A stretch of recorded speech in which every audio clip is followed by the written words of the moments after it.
What's up, boys? 35 seconds late. You made it. Just in time. Just in time. How you guys doing today?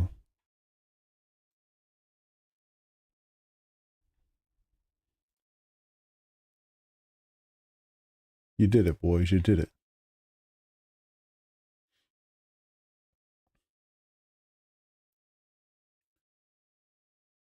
Hell yeah, brother. Andrew, fam. Nice to see y'all.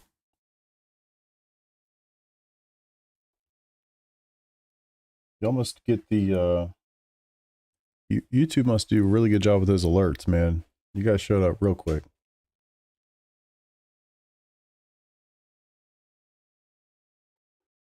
Just making sure everything's working before we start getting into some stuff.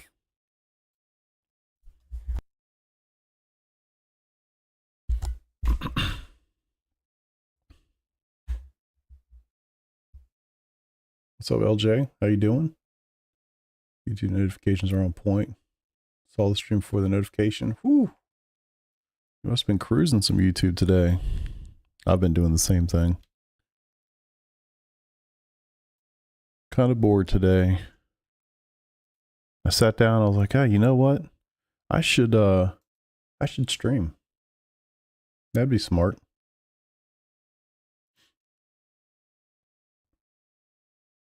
Would be a good idea. A little bit of prep for this week. Not sure where to start, actually. Already done a little bit of Long Beach. Thinking maybe I'd hop into some Sebring. Sure, there's plenty of practice sessions available right now. Thought that might be a good idea. What's up, Review? How you doing? How you doing? Gavin? What's up, brother? Chilling. Just been kind of chilling today, man. Not a whole lot.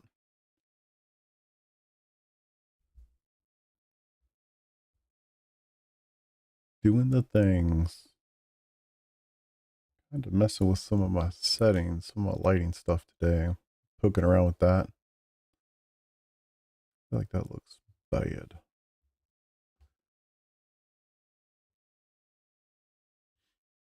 See if this works.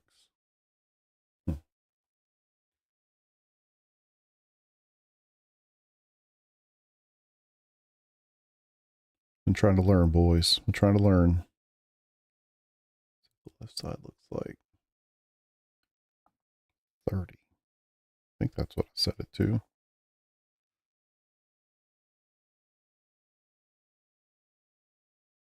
No?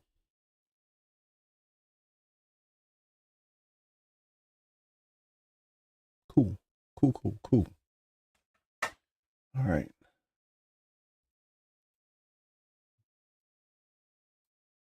I'll double check on that video once we get going here. Make sure you're still looking good. How's the wheel? Wheel's great, man. Yeah, the Alpha is great. I need to find a way to convey that message. I'm not sure what to do. I was thinking about doing a stream. Maybe like doing another stream with kind of like first impressions take 2, even though I've already done a lot of the impressions. But I'm not sure. Not really sure how to do it.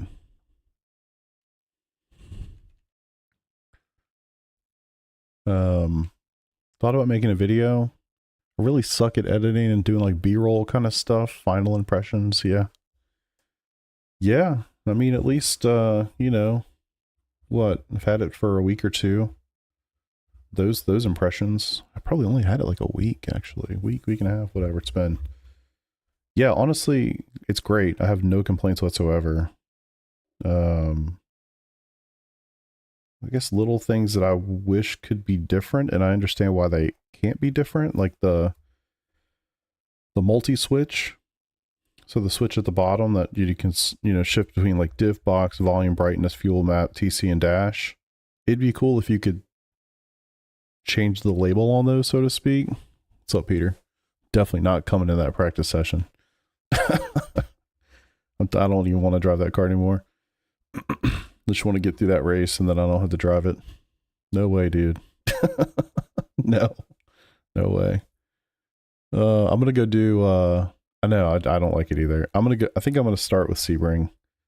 But yeah, so with this wheel, it'd be, I know that you can set them to whatever you want them to be, but the label, it's just unfortunate the label wouldn't match what it's actually set to. Not a huge deal. That's like the only thing. So the feature is cool, but I don't change TC2 or the mapping or, you know, so it's kind of like, you know, I'm going to keep going. Keep going. I need the engagement, man. Do I have to time you out, Peter? God damn. How long is left in it, man? I don't want to do that. Like, it just sounds awful.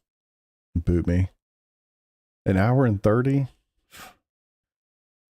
I don't plan to stream too long today. Wouldn't you much prefer to spend your time at Sebring in the Porsche? I know the answer to that question is yes. Even if you're going to try to tell me no, just to get me to come over there. Like, is it one of those, like, misery loves company situations or what?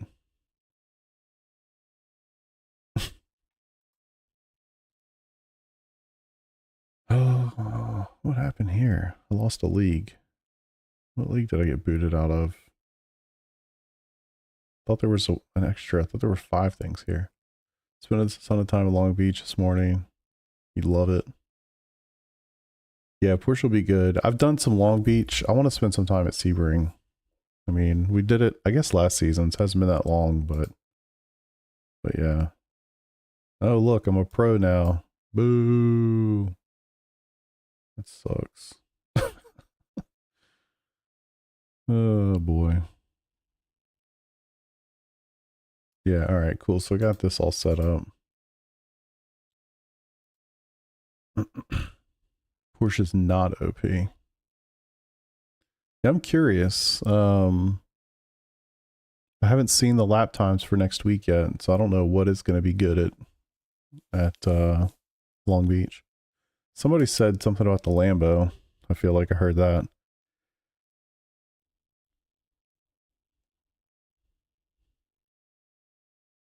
Yeah, I'm gonna, yeah, I'm not gonna be on iRacing the next pretty much 2 days, unfortunately. So I'm gonna miss Monday night, which really sucks. It's always kind of like what I would love to do is get on immediately and start doing some officials. So yeah, I hope to be able to get on Tuesday night. That's my hope. We'll see. 18-1? Get the fuck out of here. What? I don't remember what I did. I was in the 19s as well. Was it like a 19.6 or something? 19.3?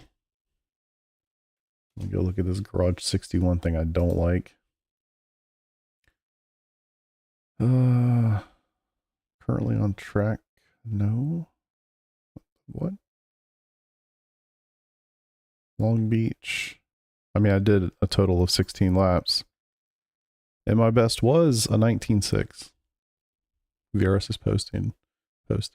Yeah, I can definitely get lower than that for sure. I don't know how much lower. I think my optimal was like a 19.1 or a 19.2, I think. Maybe this will show it. Ooh. Optimal 19.2. 19.20.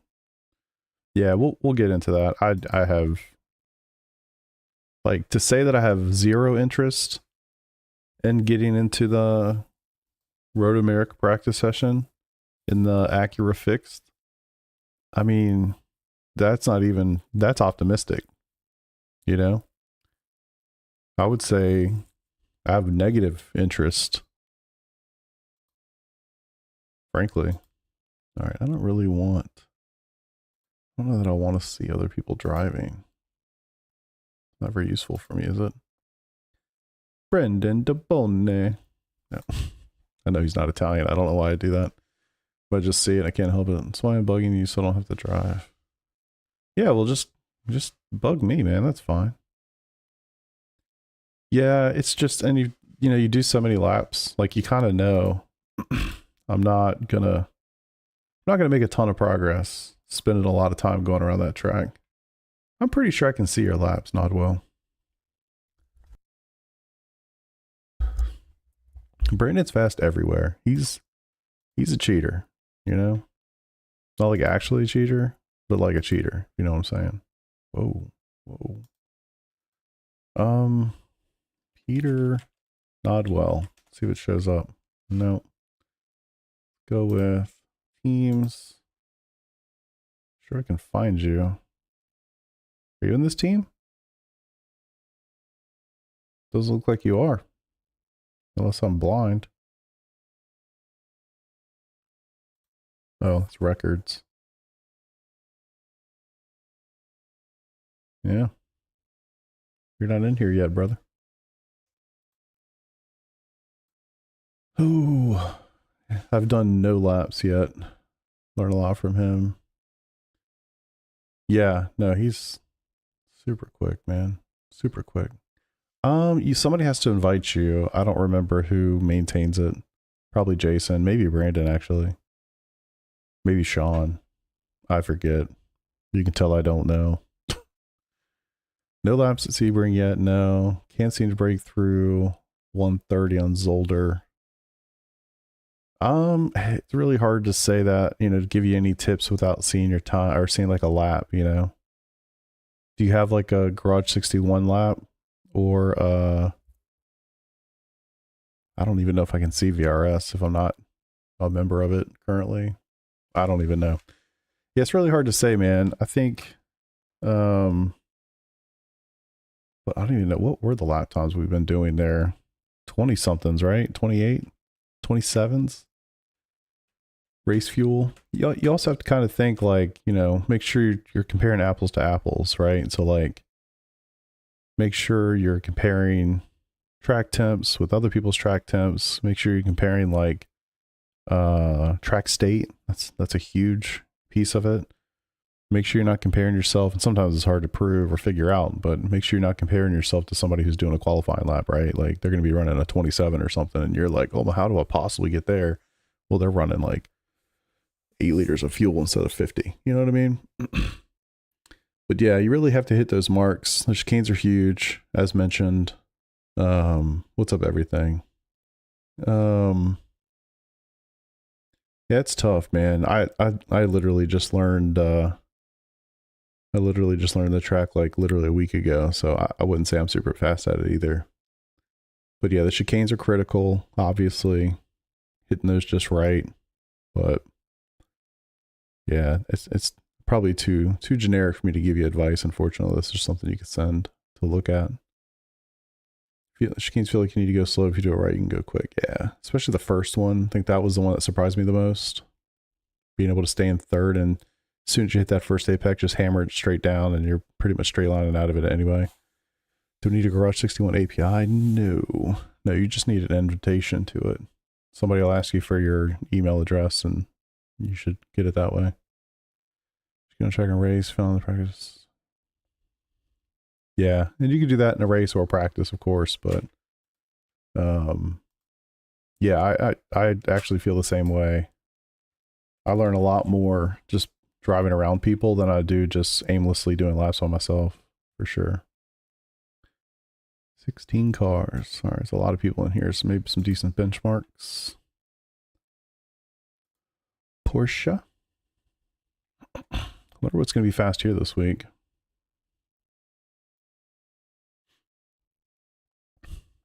Where are we going tomorrow night? Yeah, it's another point Gavin brings up well. It's almost over, you know. if you're not feeling great about it, you know, maybe just don't worry about it. I'm just gonna do some practice for this week, so I'd like to get in. Obviously, I'm joining a Sebring session right now. I'd like to compare myself against some other people. It'd be nice to have some lap times to compare against. So yeah, maybe do a little bit of that. Maybe do the same thing at Long Beach. just to kind of get a feel for where I'm at. I feel like Sebring I should be all right. Long Beach I'll probably be more off the pace. And we'll just go from there. Sebring's your favorite track? Yeah, it's definitely climbing the list for me, that's for sure. I hated it when I did it in Formula cars all the time, but yeah, and these types of vehicles way more interesting.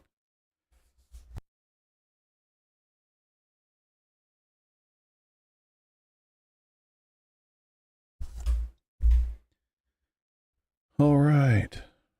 You just prefer the first track like McLaren a lot more at Sebring. Yeah.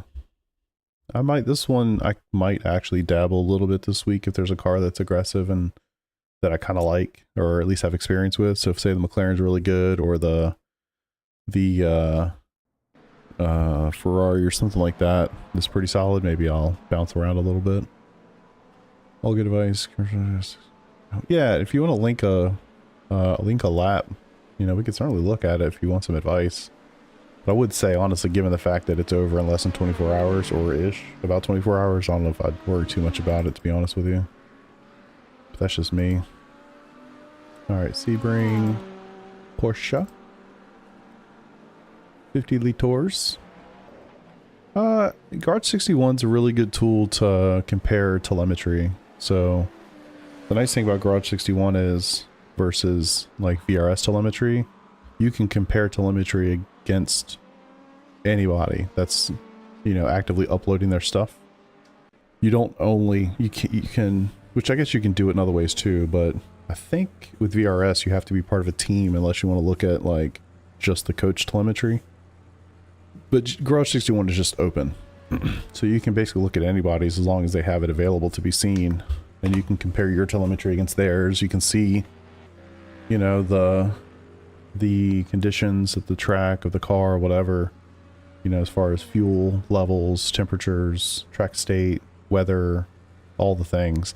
And then just try to help figure out, like, okay, am I losing 3/10 at these two corners? Well, why am I losing that? Well, they're braking a little bit deeper, they're not braking quite as hard, their line looks like this, where mine's a little bit more, whatever. All that kind of stuff. You can do that. You can kind of use it from that point of view. So,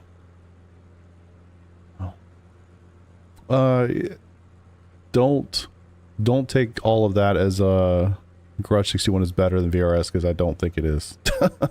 With at least a VRS 1 you get setups, and 2, I like the coach lap. Like, I think you get to a point where it's really nice to have a coach lap where it's like, you know, that dude's fast. They have a video that explains what they're doing, what they're looking for.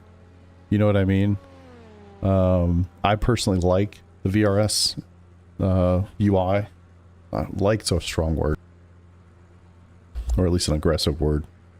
I'm comfortable with it, so I've used it for so long. I know how to get around it. I don't feel like it takes a million clicks to do stuff where like Garage 61 does, for sure.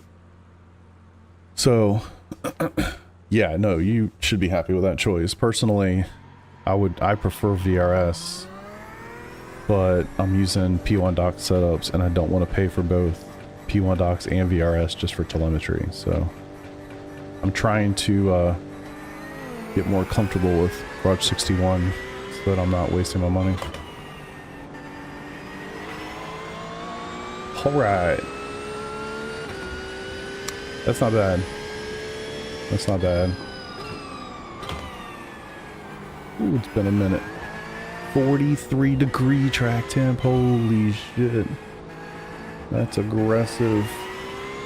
It's really aggressive. So I gotta tell y'all, man, I've been playing some Le Mans Ultimate recently. Off stream. Just solo. Trying to figure the game out a little bit. Ooh. Deep. Yeah, well, I think it's also just the time of year. I don't know what the day is on this. It's got to be April-ish, maybe even May. Which means, obviously, it's going to be hot as balls.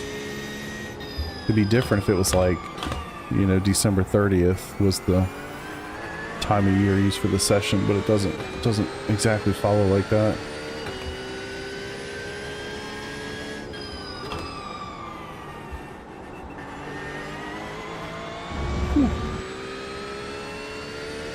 It's hot in Florida. Amen. Amen it is.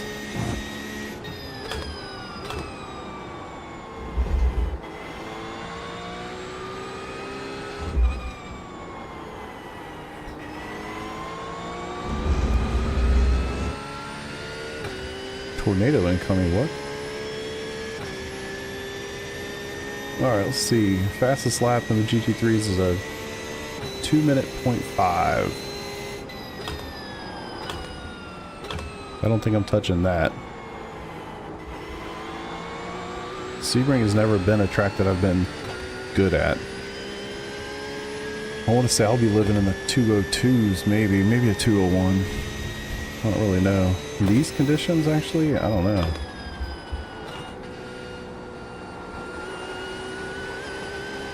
Try to get comfortable again. Why is everybody spinning off the track?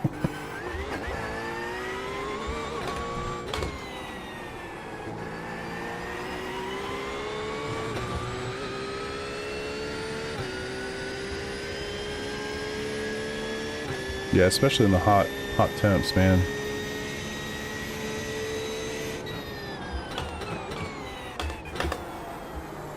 I think staying in second is probably smart. Through the hairpin there, just for the run out, I'm guessing. A little easier not to destroy your tires. Maybe you need to try that.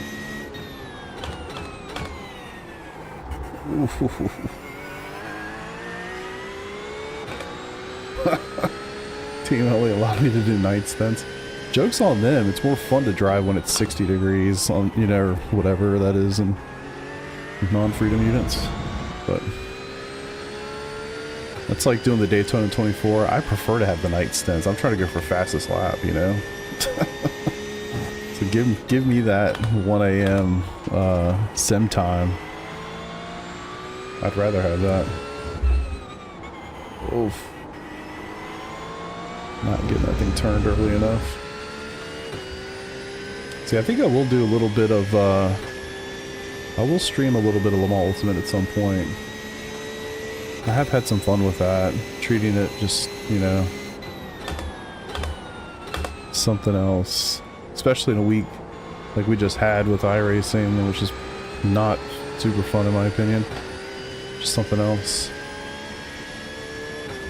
Turn onto the straight. Yeah, Le Mans is what it's called, but yeah, I'm kind of the same boat.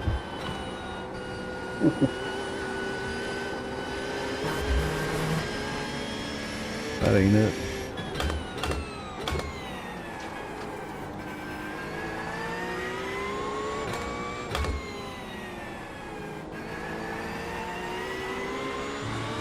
A lot of traction control going on there. Car on your left. What is it with the LMP2s? I feel like they're so slow all of a sudden.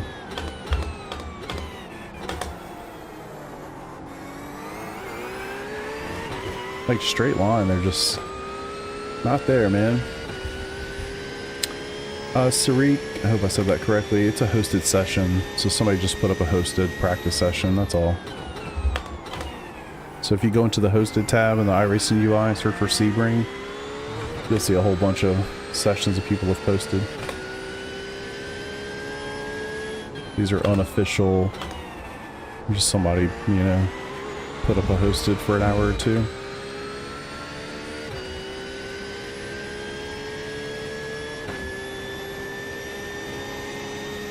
Oh. I should probably stop looking at the chat so much. We're cutting the cord. Alright, so really this back half of the track is where I suck the most. Maybe it's not the full half, but the last couple corners. Need to figure out how to get around there a little bit.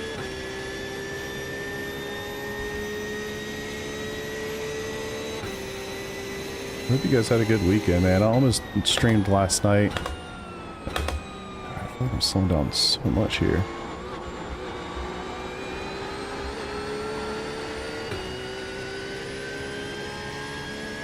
Almost did last night.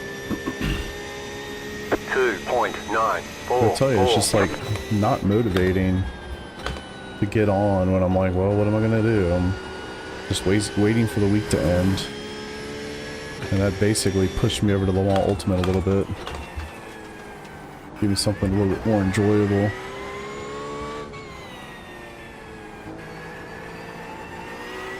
Now that I got the field of view and everything figured out on that game, it's actually pretty fun. Still feel like the feedback is way too raw, but I can make some adjustments there for sure.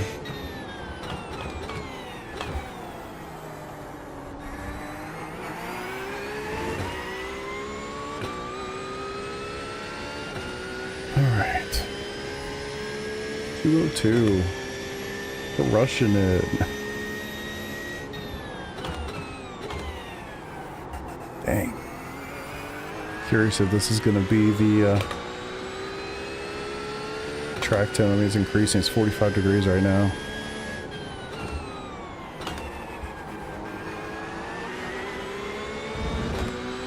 Car on. Clear. If you're gonna play Wreckfest, you might as well play the actual title, huh? I get it.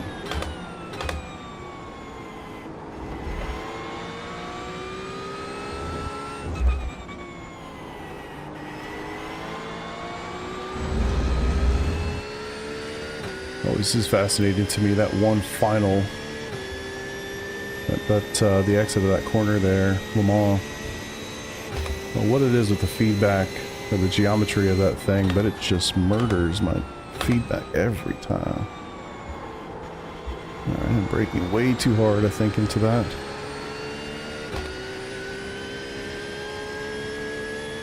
What's up, Shay? How you doing, man? 2.598. Are you talking about the GR86? No. Whenever I see that, I always think people are talking about the NASCAR, the 87 cars. First, that's like the first thing that pops in my brain. Oh, double shift. What's up, Ryan?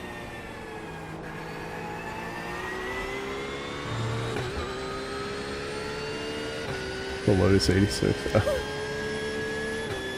Yeah, I don't think the GR86 for some reason. I have never really driven that car. I think maybe when it first came out I did, like whatever that week 13 was. I've never raced it.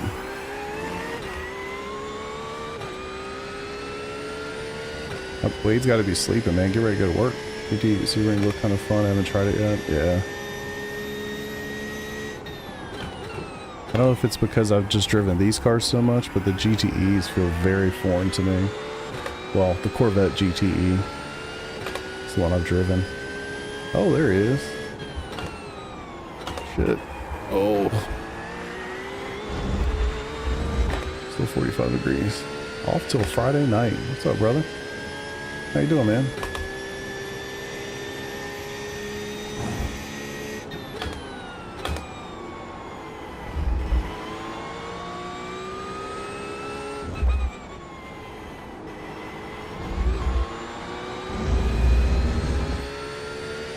I wish I had somebody to follow here. Off till Friday night. I was gonna say, you got the whole week off, you got nothing to do.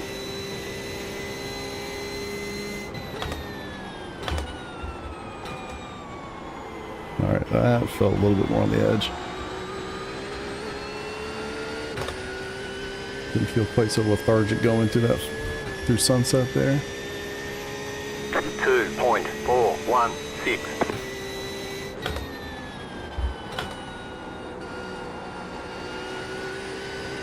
Alright.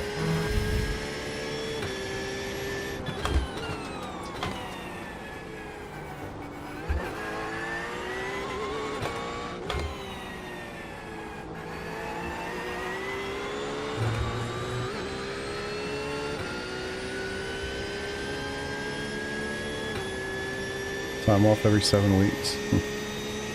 Are you teach it in the US or somewhere else?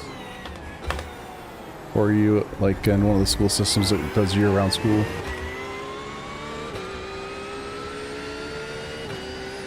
Barely have patience for stuff.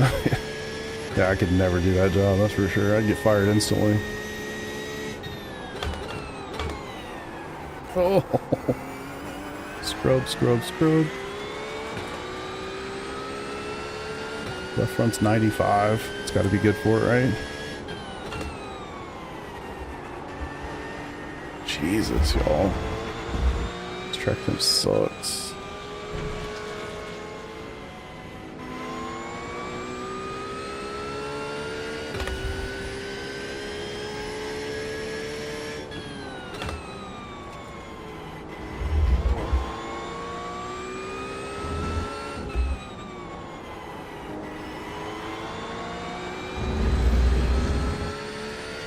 Struggling.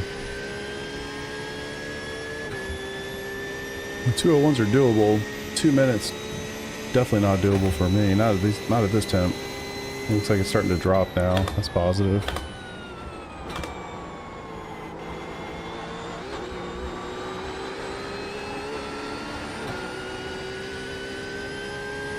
Future in England. There you go. 4.575.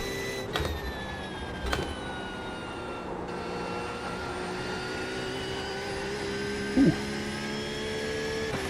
Get those arms going.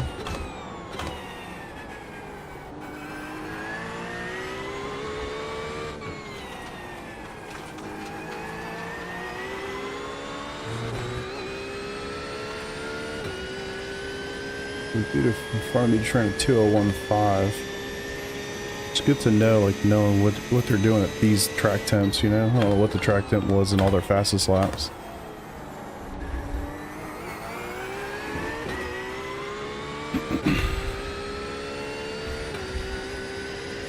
More work in private schools. I think I'm a little too smooth. I don't know, man.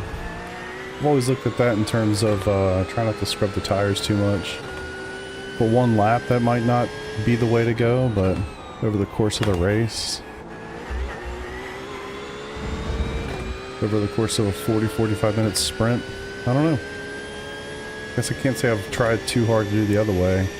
But I always feel like when I push really hard or really try to push, I always overdo it.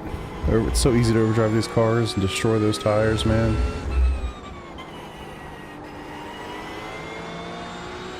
So easy.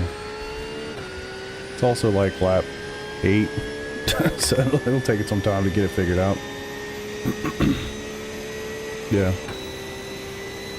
Yep.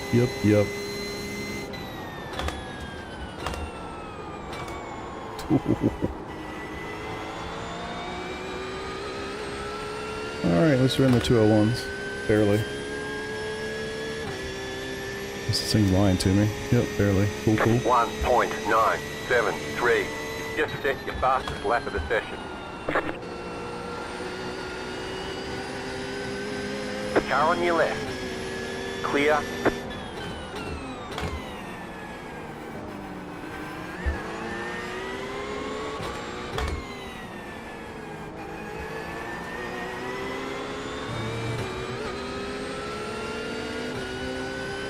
Left side. Like they get there, they just don't have the pace to go. Clear on the left. So weird.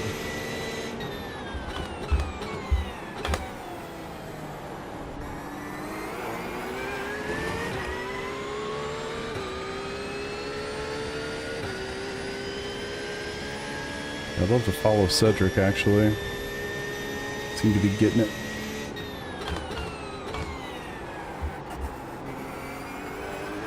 I feel like I get towards the end of that braking zone, I've got too much pressure in the brake still, and so I'm just scrubbing instead of really slowing it down like I'd like to be.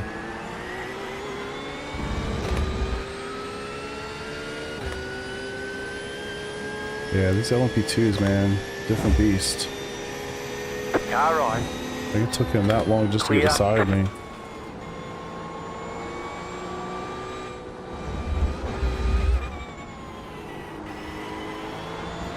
Alright, maybe we'll go look at some telemetry. Nerf the LMP2. Yeah, it's really strange, man. As a GT3 boy, I really wish they didn't do that. Because I like it for them to be able to get to me, get by me, and go. Just get the hell out of the way. Instead, seems to create more issues than anything else. Prototypes can be a pain here. Yeah, prototypes is always going to be a pain. Just kind of the nature of the beast, unfortunately.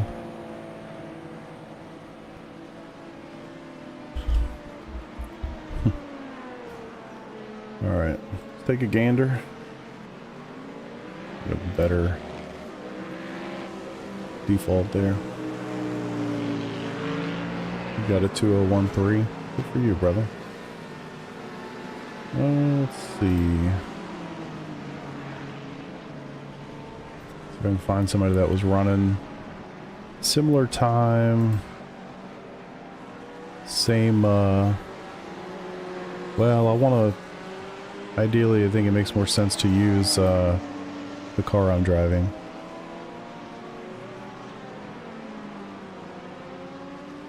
Out a lap. They were too hard for the GTPs to pass. But yeah, it's unfortunate for the GTs. Yeah. Yeah, it's kind of a no-win situation, I guess, unfortunately. Nick, what's up, brother? How you doing, man?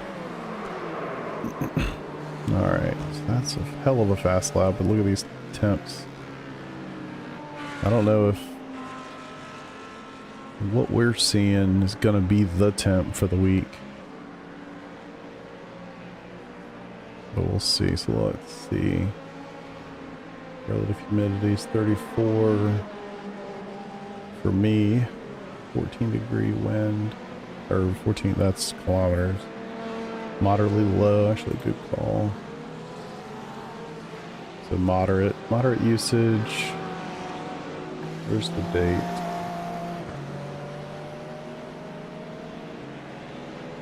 It was April 1st, 2025. At almost 1 o'clock in the afternoon. So yeah, it's gonna be hot. It's gonna be hot. Alright. Cody. Okay. Cody. We know Cody. Moderately low. Not a lot of fuel left. Nice cold track. Look at Kevin's. I think that's a pretty representative. Wish it was a little hotter. I don't see anything in here that's quite as hot as what I was doing. Track temps were all over the place. There's 45. And it's only 4/10 faster than me, so just go with this one. He had 40 liters left, which is probably actually right where I was. Actually more than me. Moderately low usage. We'll go with that. Close enough.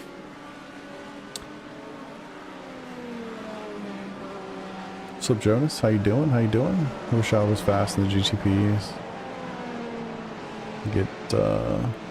When I tried, I was 4 seconds off the They're just totally different to drive, man. Unless you have like big Formula experience, they're just totally different. Totes different. Alright, so basically turn 1 I lost a 1/10.5. Cool. Hit a lot more speed, so it must have had a hell of a much more interesting sunset than I did. Wow. It's going really wide there. Really carrying that speed. Getting back to... I hate that. Getting back to the throttle. Where are you? Oh. Hold up. Oh, it's the previous lap. Can't see it. Alright.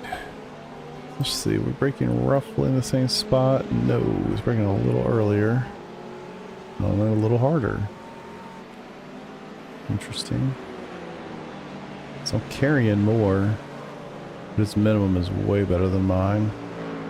If you guys didn't know, the apex, or at least from what I've heard, maybe somebody will tell me differently. If you notice when you go through turn 1 here, there's a cone in the fence at the top. If you just, that's kind of what you were aiming for the middle of the corner. I didn't know that for like the longest time. It took me, I heard it somewhere in a video or something. I was like, oh, interesting. Since that bend isn't blinding like it has been. Yeah, good call. I don't know if this is the right time of day for the race this week or what, but if so, then yeah, we're gonna be in good shape there. Do scenic, so it's a little less loud. Haven't had time to see how the grip is around here in the GTP. Saw they can make turn 1 in 260 kilometers. I don't know what it is, but that's fast, Jonas. It's gonna be. I hope I don't practice for nothing. I guess that's all I can say. Alright, so I need to brake a little earlier. And then I've got to do a better job getting to here, obviously. He was much tighter on that wall than I was. And used more exit, and obviously just way off on the pace. Took me a lot longer to get back on the throttle. So clearly, it's funny how that's only a tenth and a half. Looks like it'd be a lot more. Not surprised I'm off a lot here. So again, minimum apex speeds, better. Again here. Similar line. I attack it a little bit more. But he straight lines it a little bit better. Wonder if he's getting on the curb here. I guess would be yes. Attacks this a little bit better than I do. I seem to try to late apex it a little bit more. He's getting more of the curb on the exit. 3/10, man. Whew. So yeah, minimum apex speeds. Just got to get comfortable with that. Similar positioning for braking and throttle application. I'm holding on to the brake a little too much. It's turn 2 here. Similar with this corner. Okay. It's interesting. He goes up to 3 for just a second, and then back down to 2. Huh. Where is this at? I don't know why he's able to get to those gears faster than me. We're going the same speed. He's shifting earlier.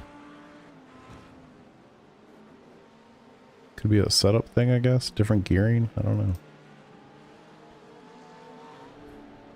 Actual car, only the line. Yeah, I mean, I definitely appreciate the line or the guide. Like to see the actual car. But you can make some assumptions. Appreciate that follow, Kokos. Hope I said that correctly. Appreciate the follow. Thank you. Thank you.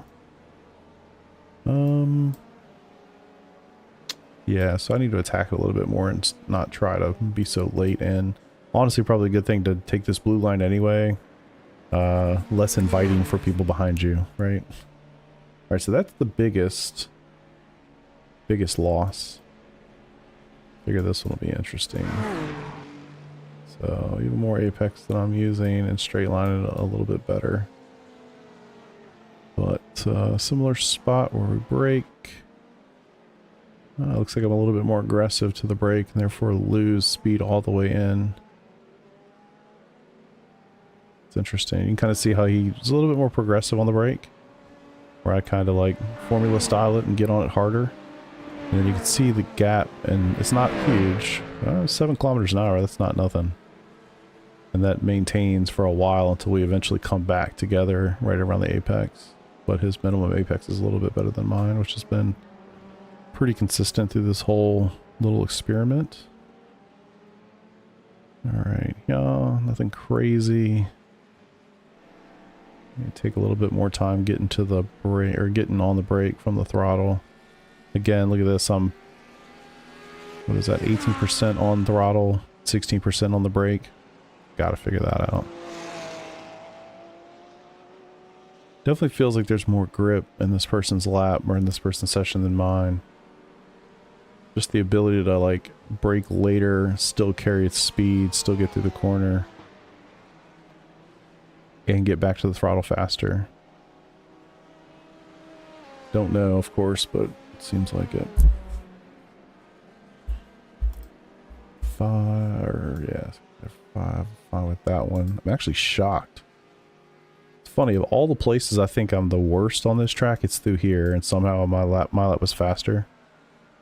I don't think it's just aggression, buddy. I think, like, aggression's fine, but aggression leads to scrubbing, overheating, overdriving, sliding.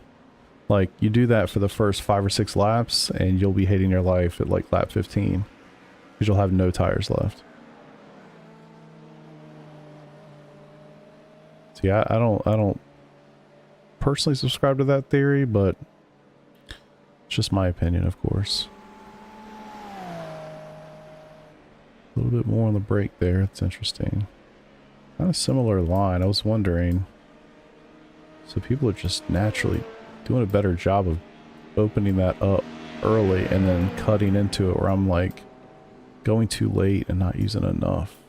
They're using way more exit. Smart. Smart. That's why I'm so unstable. Yeah, it's just my approach. You know, and I'm not saying one's right, wrong, or whatever. Obviously, I think it's just going to be dependent upon the person. Like, you know, you could look at any one of my teammates. They're all faster than me, right? So there's a lot to be learned from them. And it's a driving style kind of thing. Like, I have a certain approach, just kind of how I do it. And it's just, it's comforting and comfortable to me. Like, I don't even want to say it out loud without knocking on something, but I don't generally wreck a whole lot, you know? Generally pretty clean, generally able to finish races. And I think a lot of that for me is just like driving within my own comfort level. Well, he got off, he just had a bad, so that's strange. He got on the throttle early and then got off of it to get through. And then got on the throttle. So he probably should have had a better Le Mans than I did. Don't you? I know. I hit some wood. I'm not sure if that's going to help, but I hit some wood. Alright, so I'm going in a little deep. I wish I could see where this was on the track. Those cones to have a reference marker here, but that is a benefit of VRS. I could easily click a button, see the car, and see where they're braking. Then you go a little earlier. And this is just horrible. Look at how bad this braking is. I'm just like completely unsure. Like, on the brakes off, on the brakes off, you know. That's obviously not the way to do it. I carried more speed all the way through, but then I was pushing wide. Yeah. Alright. Alright. Trying to think of some takeaways here. What can I like action on here? Kind of insane. That was, it's a 1.1 seconds different. God, it's just looking at the way that the person's driving, it just looks like there's more grip than what I was experiencing there. I don't know if I can compare it super well to what I was trying to do. Let's see. 30 people. What's up, y'all? Gotta love YouTube, man. The algorithm. Have y'all noticed this? I noticed this last night, I think it was, for the first time. Like, I watch YouTube on my TV like all the time. I have YouTube TV, like cable, whatever you want to call it these days. But I watch YouTube on my television a lot, basically as my replacement for normal television.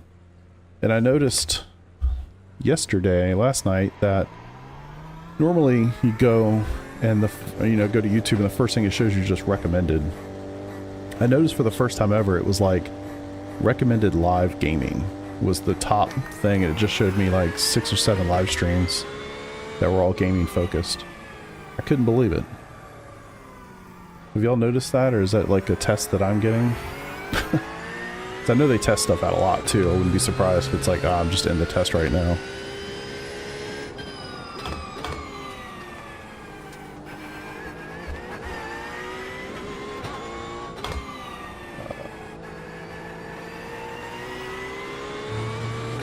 I don't think you've seen that yet.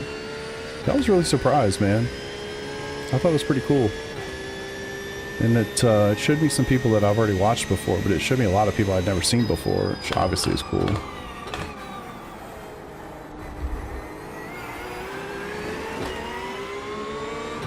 Car on your left. Clear on the left.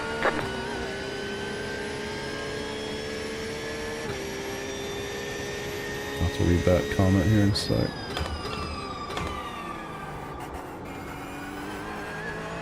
We had a lot of Apex Legends for some reason.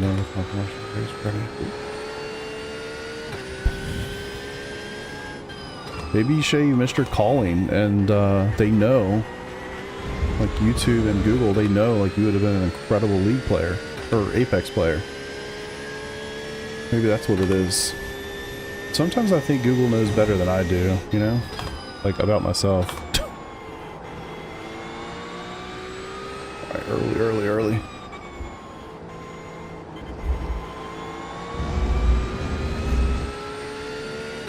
What'd you say? Right after the two comes from McLaren, right before Clear on the right. Porsche.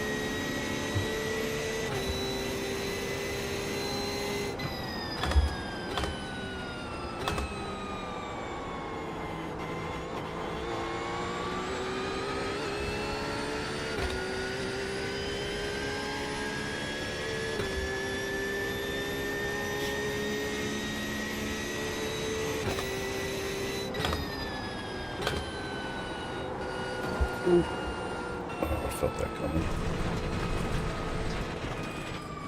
Yeah, it's a little off. Your car looks fine. No damage to report. I'm gonna switch anyway.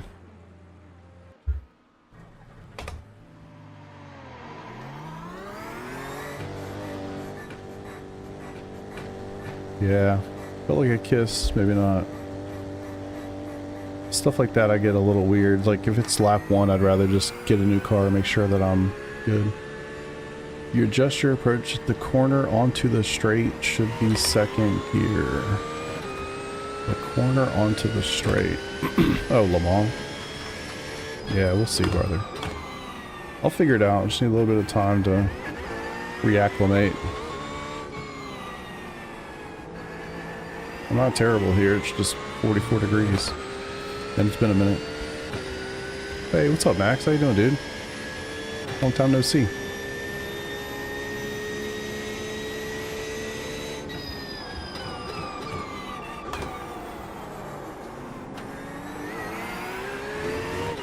I wouldn't say I'm a fanboy.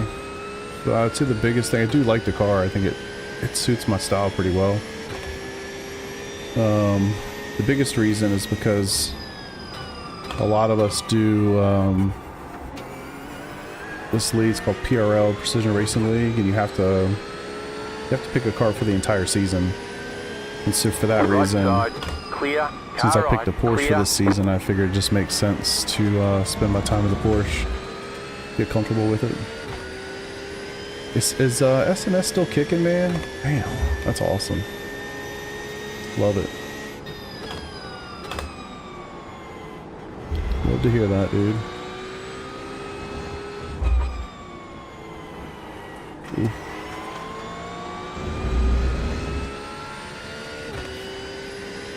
But yeah, I would say generally speaking, that's why I drive the Porsche the most. I picked it for the year, or for this season. So just getting the reps, getting the time in the car, learning its nuances.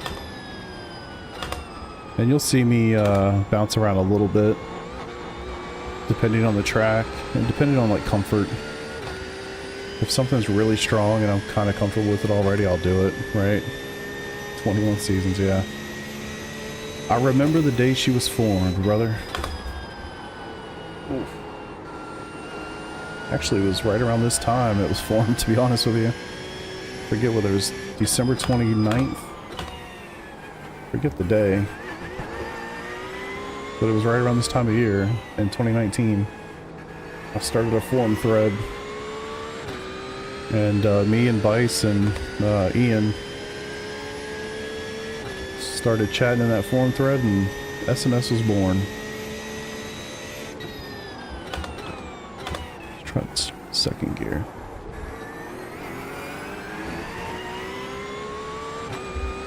Actually fine.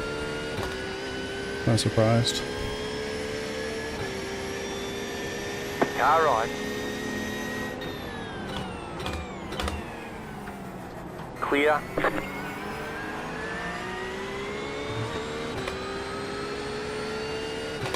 Ooh.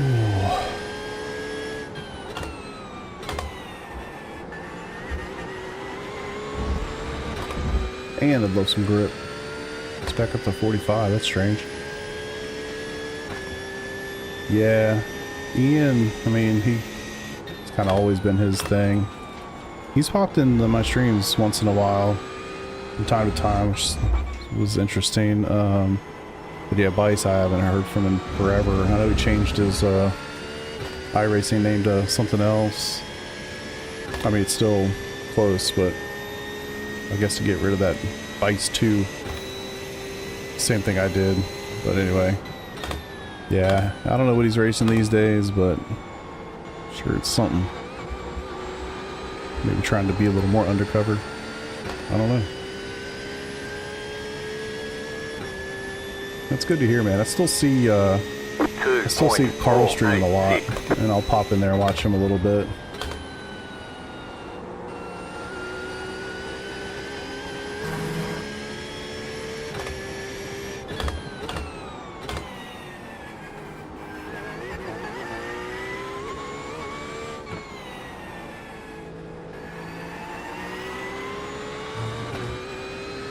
.46 degrees. You'll love to know. Nobody loves to see that.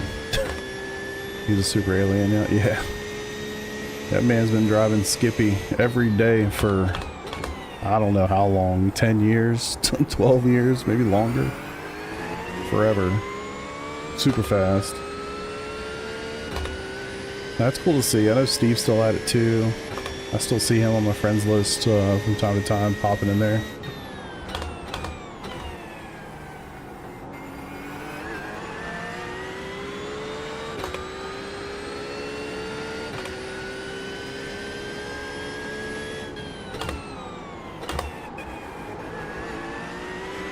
A little loose.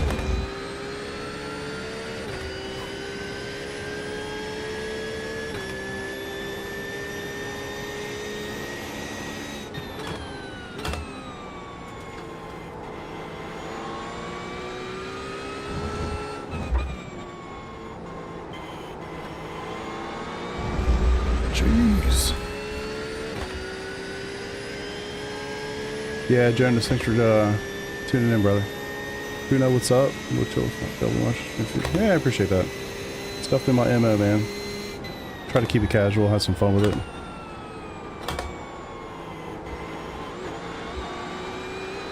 Alright, little improvement. What's up, Andrew? You know what SNS is, you jokester. 1.822. That was your fastest lap of the session.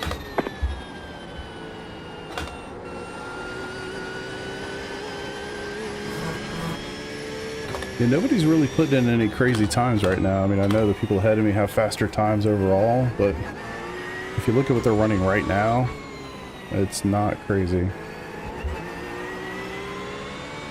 Like the guy that's P4 did a 2-minute .9, but he just ran a 2:01.9. I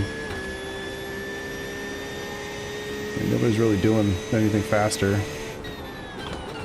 These track temps and conditions.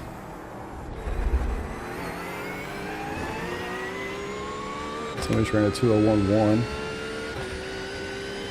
Looks like they're on a second lap stint, so it could be quali. Always kind of important to keep that in mind. You don't know what people are running. Fuel levels, who knows? When they set their lap.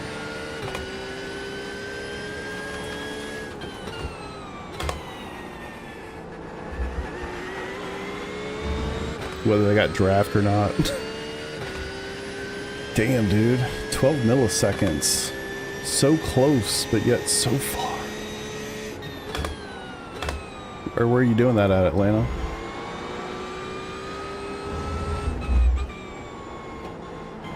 Shit. A little bit more patient there. Trying to learn this track while getting a handle on peak up is rough. Yeah, it's tough, Wade. I mean, you kind of know the deal, right? You kind of have to stick to something, and it's a challenge to do that for sure.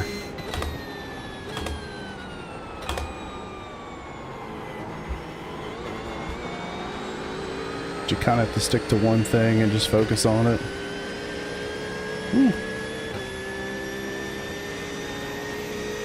2.023. I'll see that cone. Oh, we both did it.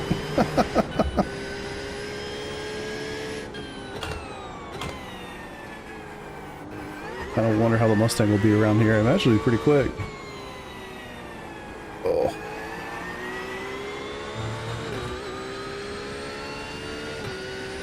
Yeah, you track more if it goes hard. You can always check on the bell for big improvements. It's definitely true. Definitely true. I always kind of say, I feel like in the P Cup, at least for me, I feel like I'm racing the car almost more than the track of the other people, you know? It's just so easy to screw up, make mistakes in that car. Yeah. I hope to get lucky and miss all those 5 wides. I said that to somebody the other day, like, they were getting excited about Sebring. It's like, me too, but not that first lap. Yeah, I enjoy those crash compilation videos. Only because I've never been in one, so it's appreciated. I'm sure my time's coming. I'll cause a massive pileup and somebody happen to be streaming it.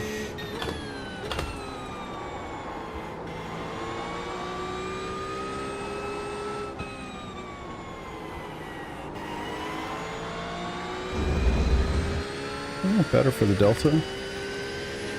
Yeah. I feel like if enough of us run races, it's kind of a given. This week, it's going to be... I think it'll be generally fine once you get out of, you know, basically turn 1, lap 1. But, that's a big if, you know? A really big if. Not that easy to do. 2.322.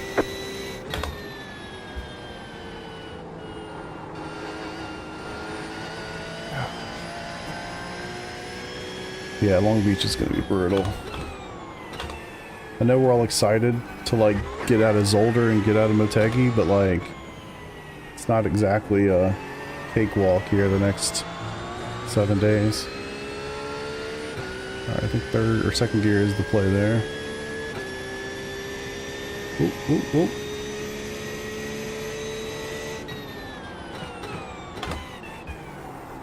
Oh. Just hear those tires scrubbing. 44 degrees right now.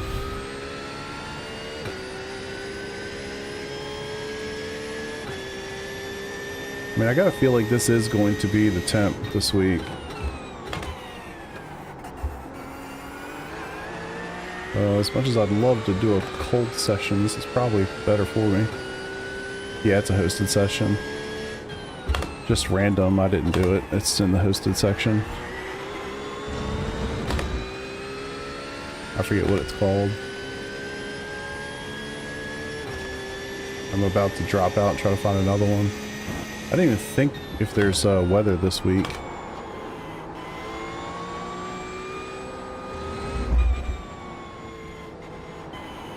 Timing on those corners is so bad. Alright. Do that actually. Jump into another session. See what people are doing there. Alright, cool. I didn't get any. What are you doing? Always positive.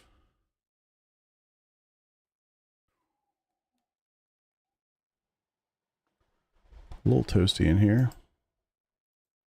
Wait, that wasn't the one that had bots in it, was it? Just looked at the title. So you've been practice with bots. Wait, what? I think that might have been the one, man. No. Still an hour and change left. No. Alright, let me double check the schedule. Kind of curious if there's any weather. Motegi. Alright, so no. Not in open. 13% in fixed. That's actually kind of cool. I like that number. It's a nice low number. What series? The GT3 Sprint series. So the late one on Tuesday nights.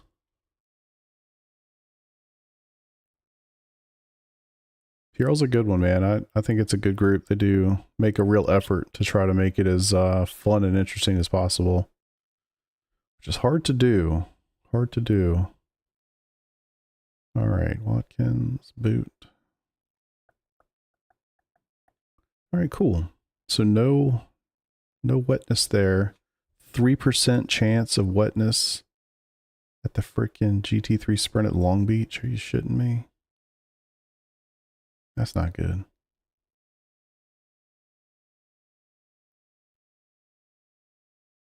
That's not good at all. I mean, it's only 3%, but Wetness. Is that what I said? I meant rain. You know what I mean. Oh shit. You know how that goes though, man, with iRacing calculations. That 3% is going to turn into a freaking monsoon. No wetness at Sebring and IMSA this week. Thankfully. I'm wrong. Sorry. Fixed 13% chance, open 0. So there might be some wetness in there, you know, for you.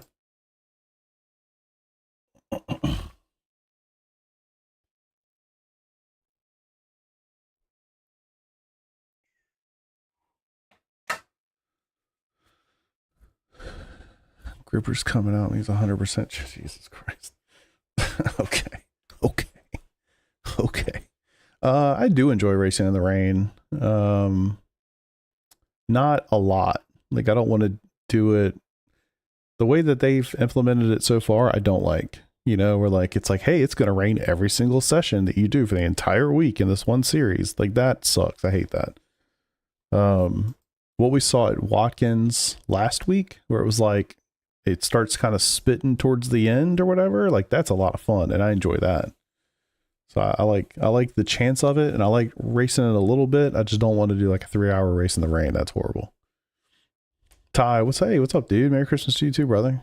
Hope you've been doing well. Hope mom's still crushing it out there, doing her thing. They're great, way outclassed. Who's the guy in the back? LP3. Hell yeah. You hope. Hope so. Yeah, Chris, I mean, I say just, it's good for you, you know? It's good for you. Be in the back, get motivation to practice, get motivation to race with people. Like, you'll learn so much. Even if you're at the back, you'll learn so much. So have fun with it. Enjoy it. It's a good group. You know, you're going to find a whole different level of racing versus, you know, what you might see in your average official. So absolutely shunted. You have to share that in Discord if you can. I would love to see it. Not like to take any pleasure in watching you get shunted, of course, but just I would love to see. Okay, a little bit of pleasure. Just a little bit. It's nothing personal, fam. Just a little bit. Right, and you catch people off guard at Watkins helped a lot. Yeah, I think that just makes it fun, man. That just makes it fun. A little bit of variance, a little bit of strategy. You do like one of those 3-hour endurance races and it kind of starts spitting like 45 minutes into it. That's fun. You know, it's fun. That shakes things up a little bit, makes you think about stuff, and like that's great. I love that. Like, hey, it's just gonna pour its ass off for the, you know, the next 3. Like, no, please don't do that. That's terrible. Make a rain. They should at least do one rain. Wait, what? If they make it a rain race that week, they should at least do one race rain, next one dry. Yeah, in my opinion, the way they should do the rain, the wetness, the moisture level, if you will, make it like it's always 10%. Always. You don't have to tell us like, oh, hey, it might rain this week. It's 10% all the time. And sometimes it happens and it rains, you know, and maybe it's not like a monsoon 10%, but like it's just a 10% chance and something might happen. You might get like a real quick little shower to come through, has no effect whatsoever. Maybe it's a monsoon that started 3 hours before the race or whatever. Just 10% chance of rain every single session, every single week, done. And let the variance happen, and that'll be fun. But to say like, hey, it's Porsche Cup Open at Road Atlanta and it's going to rain, it's a 95% chance, meaning it's going to rain its ass off every single session. That's just not fun.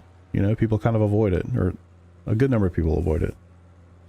But in my opinion, you know, make it, I don't know if it's 10%, 15%, 20, I don't know what the number is, but make it a pretty low percentage chance that it will rain every single session. And just have fun with it. Doing well, healed up. Good, man. Glad to hear that.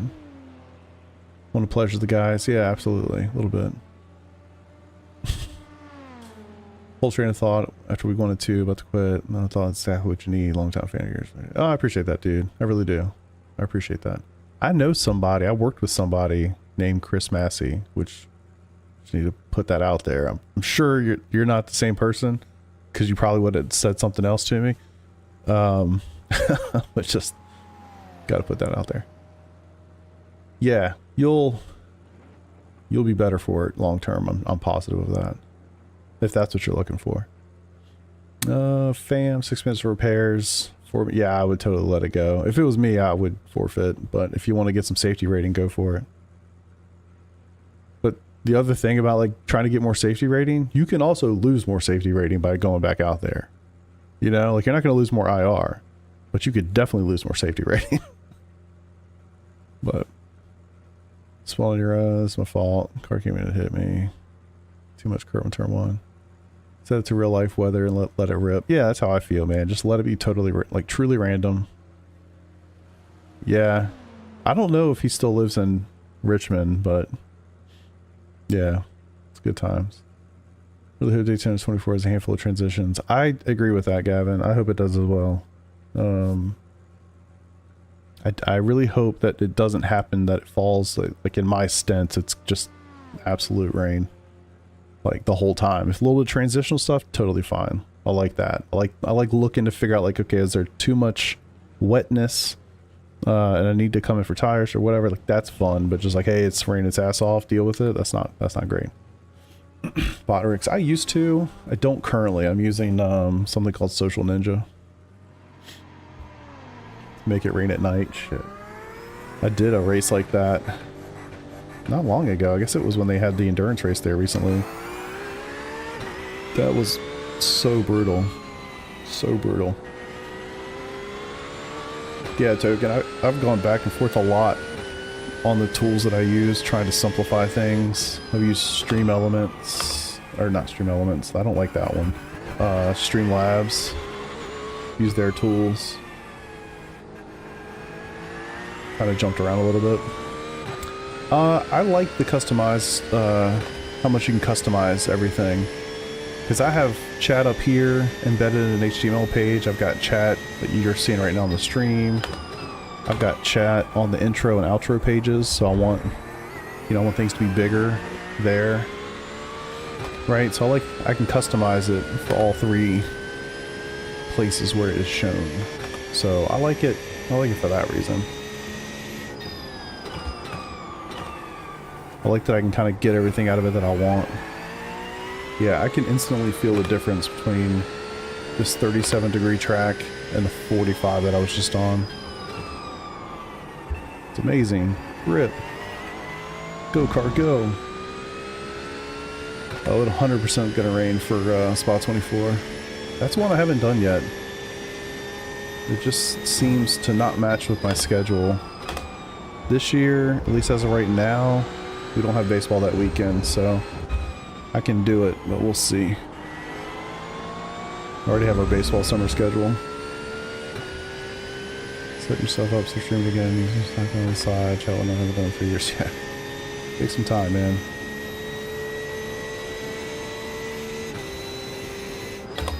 Yeah, I'm really looking forward to Spa, mostly because I've never done it, so okay, way too early there. I'm really looking forward to Nürburgring 24 this year. The first time I did it was this past year.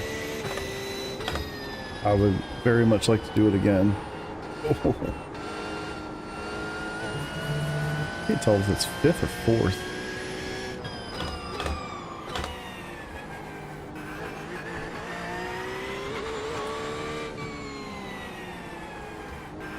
There's an Apex over there, brother. Jesus. Yeah. I love Spa. I'm not very fast at it, but I am a big fan, that's for sure.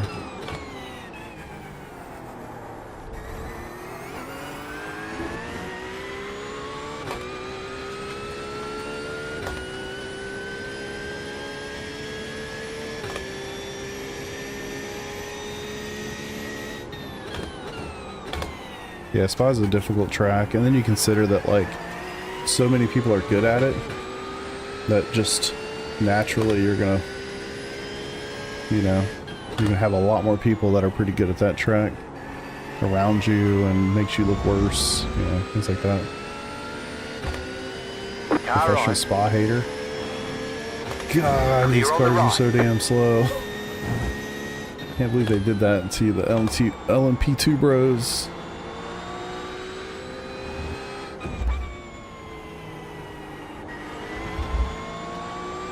That was actually better. Stave lot 1 and 2. I don't know what that is. You talking about in Spa?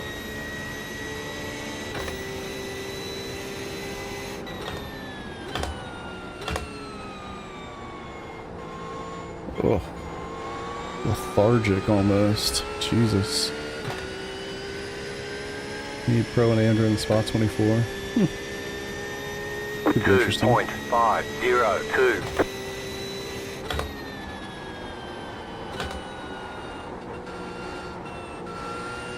Oof.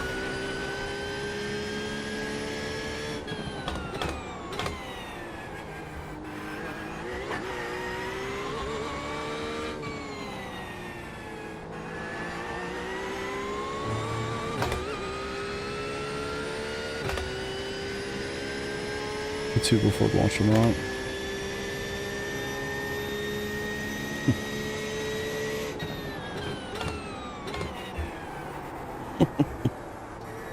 Brutal.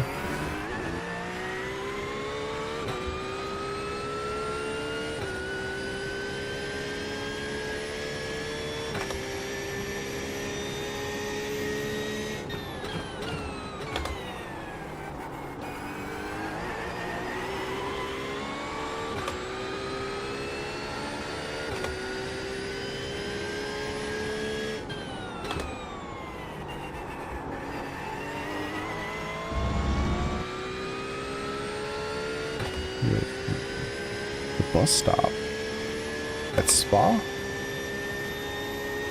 What am I thinking of?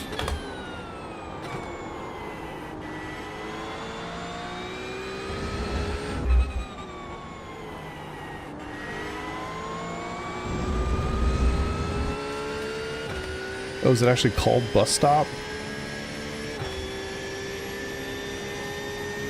Because it's not a bus stop. I didn't know that. Interesting. Wonder why they do that. Yeah, it's a chicane. Like a bus stop is Watkins, Daytona, right? 2.238. New fast flat for I wonder you. why they would call it a bus stop. Much better. A Bruzy. And they're gloves that I got through my team. So I didn't like source them out or anything like that or pay for them. But I do really like them. They're very comfortable. Nice and thin, very flexible, durable. They're very nice. Because it looks like one from above. How? I am so confused. We'll have to look at it after. It looks like a bus stop from above. Almost looks like a... It almost comes backwards on like a typical chicane.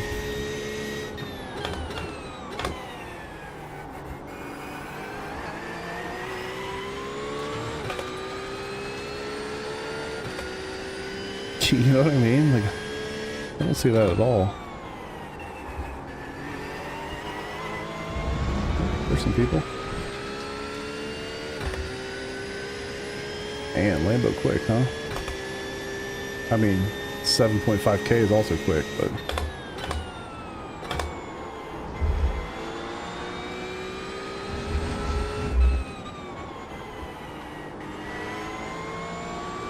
Alright.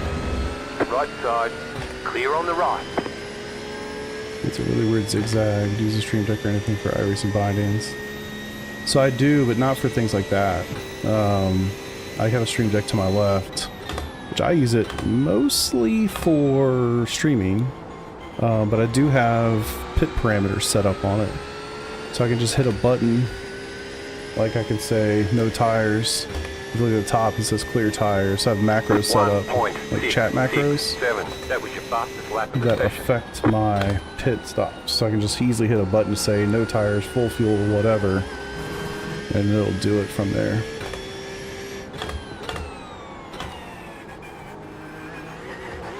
That's most of the iRacing integration I have with it. I don't mess with field of view or anything like that enough that I need it, say, on like a wheel or a button box. Pretty much just set that in advance when I first get into a car, a new car, and then generally leave it alone. And I have view settings for all the cars that I drive, basically. And they're all a little bit custom.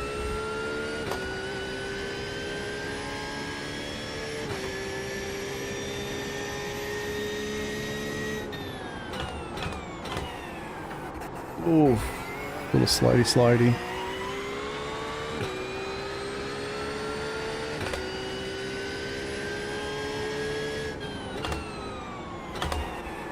Gosh, not enough. Use anything to control the camera when taking thumbnail shots?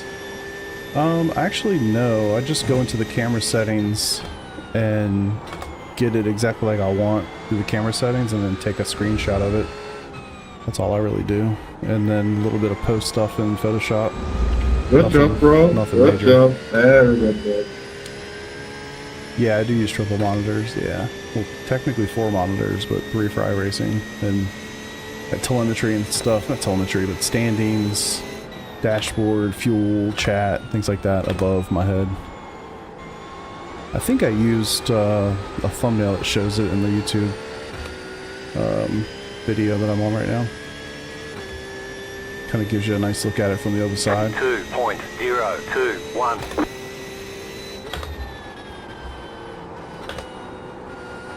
Gosh, that is gonna suck. Getting consistent through there, man. Oof.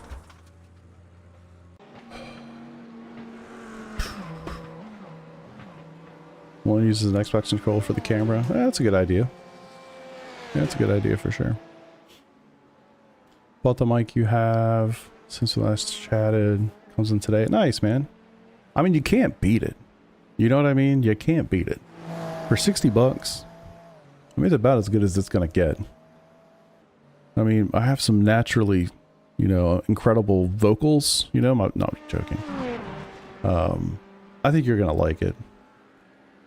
I'm actually shocked that it's not more recommended, you know, like, I don't know, I feel like a lot of the people that follow me are also trying to get the streaming thing going or the content creation thing going, which is cool. And I get a lot of questions related to those things. And so I do a lot of research myself on, you know, Reddit or wherever, trying to figure out like good streaming equipment. I've been adjusting my lighting so it looks a little bit better, and I do a lot of research on that stuff, and all the time people are asking about mics, right? And I never have seen anybody recommend this mic. I must have at some point. I wouldn't have bought it otherwise. But not very often. And so now anytime anybody says, hey, what mic should I get? I always link this mic because it's 60 bucks with an arm. The arm's not good. You will definitely want a different arm, I'm guessing. But the microphone itself, it's $60 with the arm, and it's USB or USB-C. It actually does both. So you don't have to have XLR. You don't have to have, I don't have any other inputs. It's literally going straight into my computer. Well, actually it's not. It's even going through a USB port at this point. So honestly, I don't know what more you could want from a microphone. Maybe I should try a different mic to see. get one of those $400 Shure SMB7 AG whatever mics. Be curious just to see, like, is it dramatically different? Like, I don't know. I've never tried it. I've just tried this one. And I get more positive comments about my audio than I ever would have expected. And so for that reason, it's kind of like, oh, why change, you know? Is it more immersive than an ultra wide? I would assume it is, but I've never used one. Never used an ultra wide. I've had a single, like 32 inch or whatever early on, and then I've had triples. I've had triple 32 flats, and now I've got triple 39 curved. They're very, very immersive, for sure.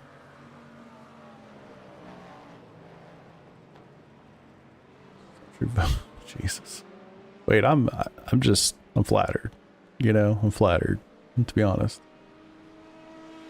You need sound enhancing like compression. I do have a couple things, but it's nothing crazy. See if I can bring it up real fast. There you go. So I do, these are the filters on my microphone. And this was just me following some random YouTube guide. Like, this isn't me spending hours and hours trying to figure this stuff out. So if you're interested, get some screenshots going. So I do use the NVIDIA broadcast SDK, so you can get some of the noise removal. So I used to use noise removal and echo removal, but unfortunately with noise removal, the gate they set so high that sometimes it just, I don't know, it doesn't work very well. So I use that. Compressor, I don't think I changed any of these settings. I think I followed that person's guide and that was it. And I don't remember the video, unfortunately, to give it to you. But compressor, expander, don't even know what the hell that does. And then a limiter. So if I start yelling, hopefully you don't get any of those things. But I guess I can talk, turn it off the limiter, turn it off the expander, turn it off the compressor, turning off the echo, and you guys can tell me if that sounds any different or at all. Maybe it sounds the same. I have no idea, to be honest with you. But then I'll turn each one of these things back on while I'm talking to see if you can find a difference in what I'm, yeah. So hopefully that was a good little experiment for you to know whether those filters do anything or not. And now I'm going to go back and watch it for myself to see if it actually sounds different. So yeah, there you go. My secrets shared. Oh, let's see. Got a Blue Yeti. It's amazing. Nice, man. Audio's fantastic. Can't believe it's that cheap. What mic is it? So it's a Fifine. Fifine.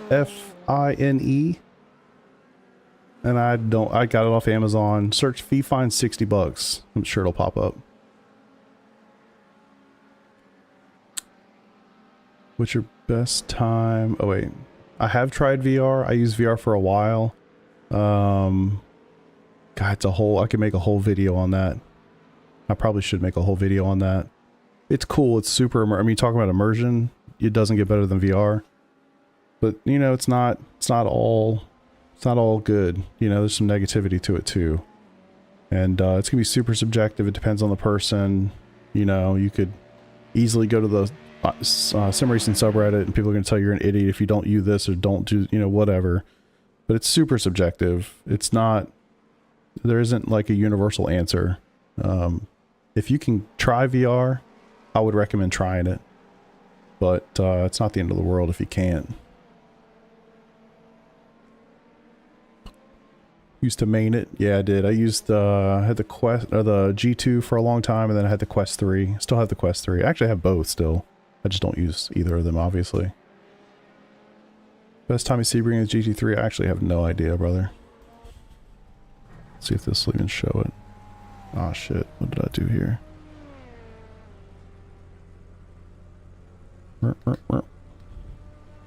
I don't even remember. Shift tab, nope. Tab, nope. Don't remember what I set. Here we go. All-time best lap, 2 minute 0.5. I have no idea what season that was from. I don't remember any of that. But looking at my all-time best lap, black box, 2 minute 0.533. So that would have been in this car, this track. But weather conditions, I have no clue. I'm sure it was cold. And I'm probably qualifying. Huge difference when you turn them off. It's like you became closer to the mic. Wait, what? So you're saying it was better without them on? I'm confused. Because if that's true, I'm going to turn them all off.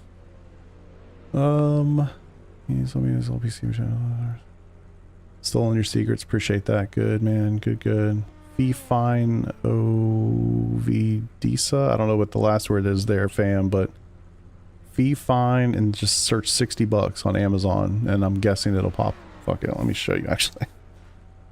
I didn't have like a, I don't remember it having a model number, but I'm not racing it the second, so let's do it. Fee fine, $60.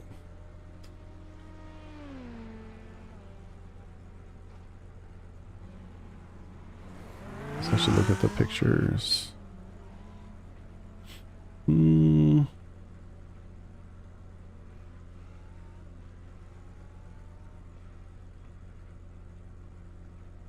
This one. Last purchase April 23. Yeah, unfortunately, they don't, it's not like fee fine 720A. Maybe you can search for that. That might do it. This is it. One of the things I liked about it is it has a mute button, which you guys see me use all the time. I use it all the time. Just to quickly mute myself if I'm going to call for whatever. And this is the arm that comes with it, and it just doesn't hold. It's just not great. But you can see how it has a USB-C and A that connects to your machine, which is awesome because, like I said, you don't need any extra tools. It just comes with it. And yeah, no beef with this thing at all. So...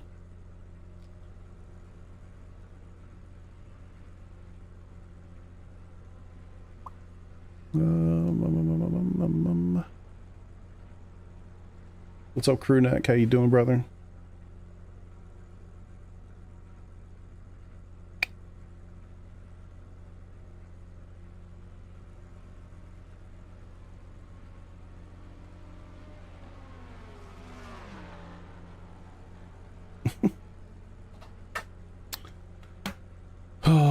VR is amazing. Still prefer triples. Yeah, VR is really cool. Like I said, I've used it a lot, but it is a challenge. It's not just like it's not all gravy. I mean, I think the only negative to monitors, in my opinion, obviously depth perception's a problem. You get used to it, like anything else. Not that big a deal. Depth perception's the thing. You know, setting them up for the first time is not trivial, but neither is VR for that matter. But there's just nothing like being able to click the button, sit down, and go. Not a lot of extra stuff. And I know like people argue with me to the death over this, and honestly, I don't give a shit to hear them talk about it because I've heard it so many times. But you know, oh, I don't have to do anything with my VR headset either. I just put it on and go. That's great. But that was never my experience. That was never my experience ever.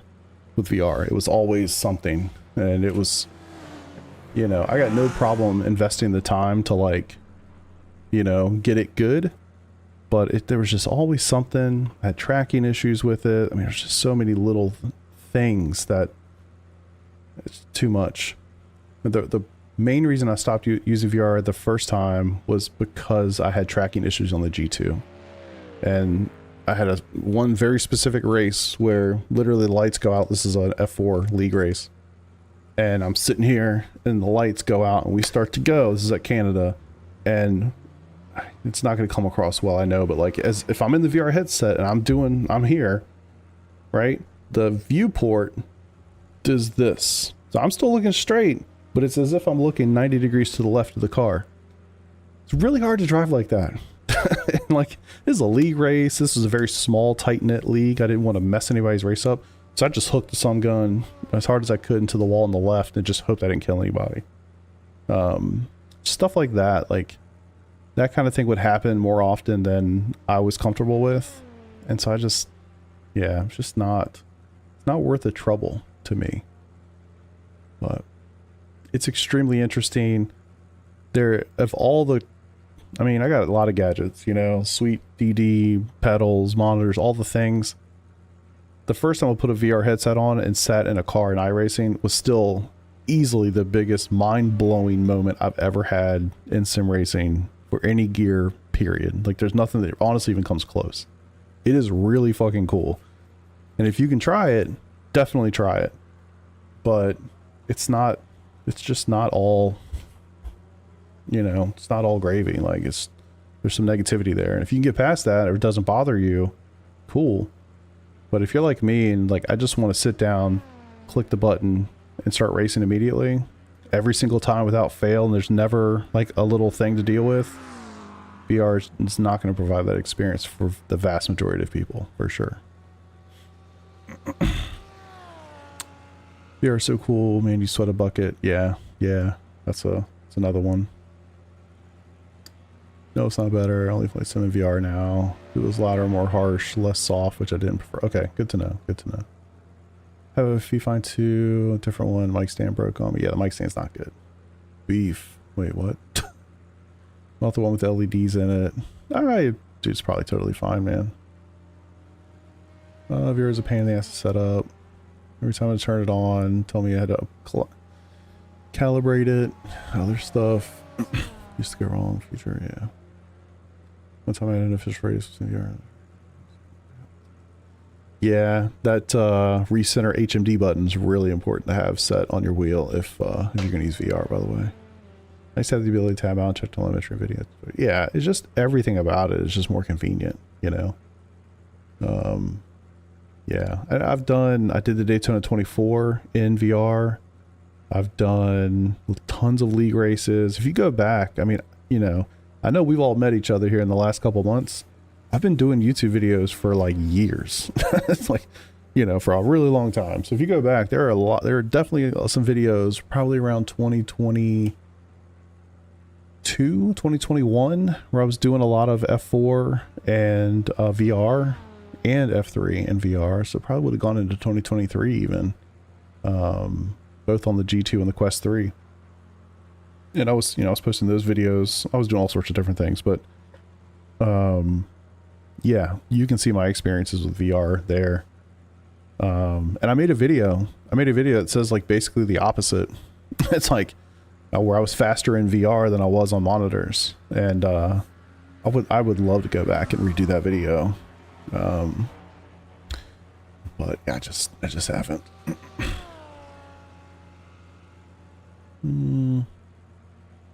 Oof. I'm sure you're struggling with the GT3 coming from the car man of it. Zach, we one of the same, brother. That has been the last 12 months of my iRacing journey. Trying to figure out how to run these cars as opposed to Formula. It's a totally different beast, man.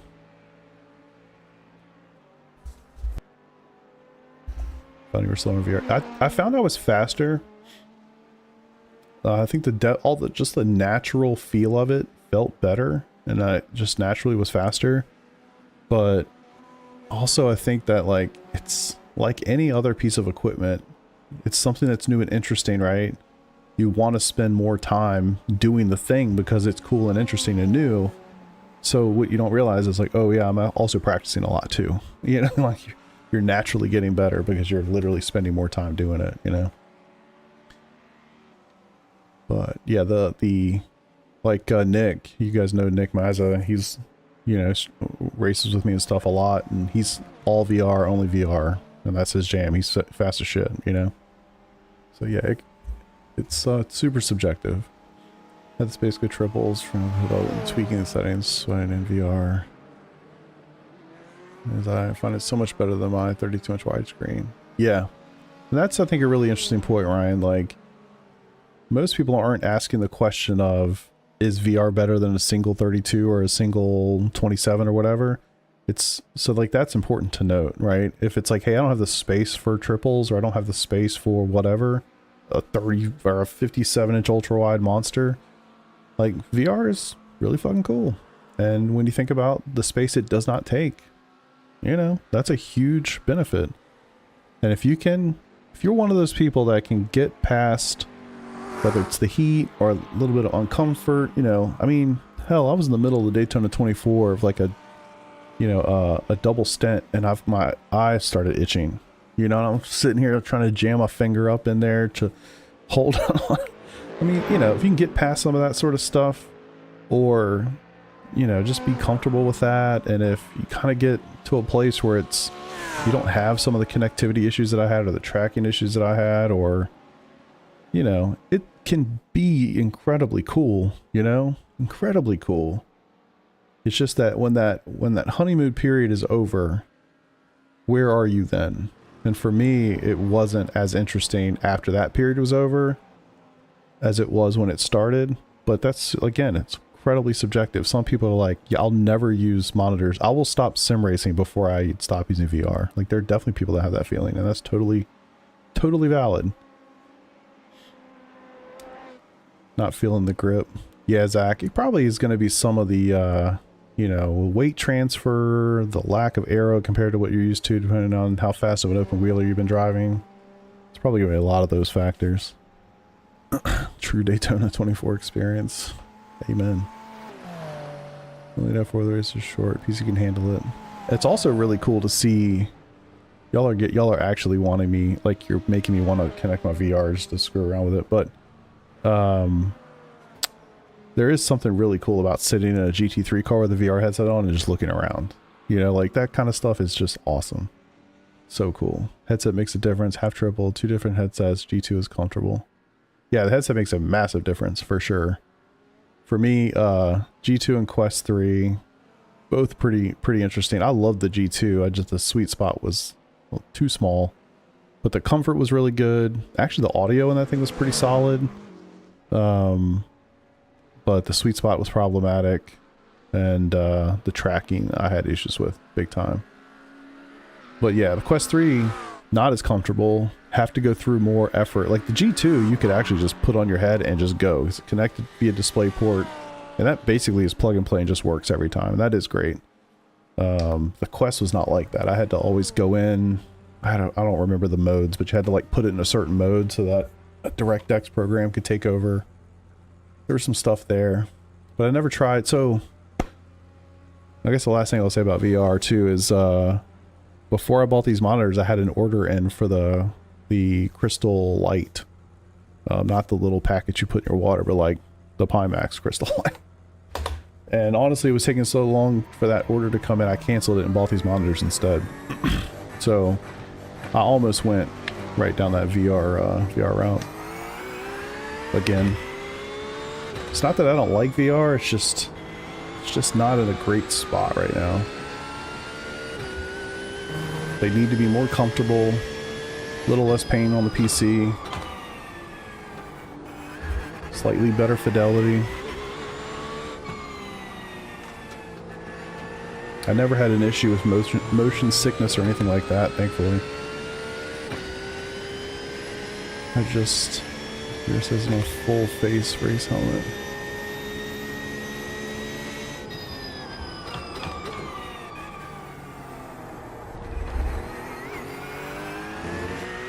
Nah, I haven't done any flight sims. Well, I've done a very little bit.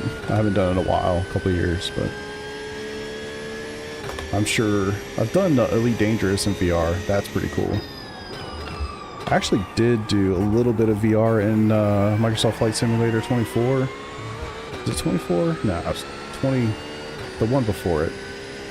And I don't know whether it's having like a natural ground, like an actual ground, made me nauseous, but it did. But going in Elite Dangerous where there is no, you know, ground level, that did not bother me.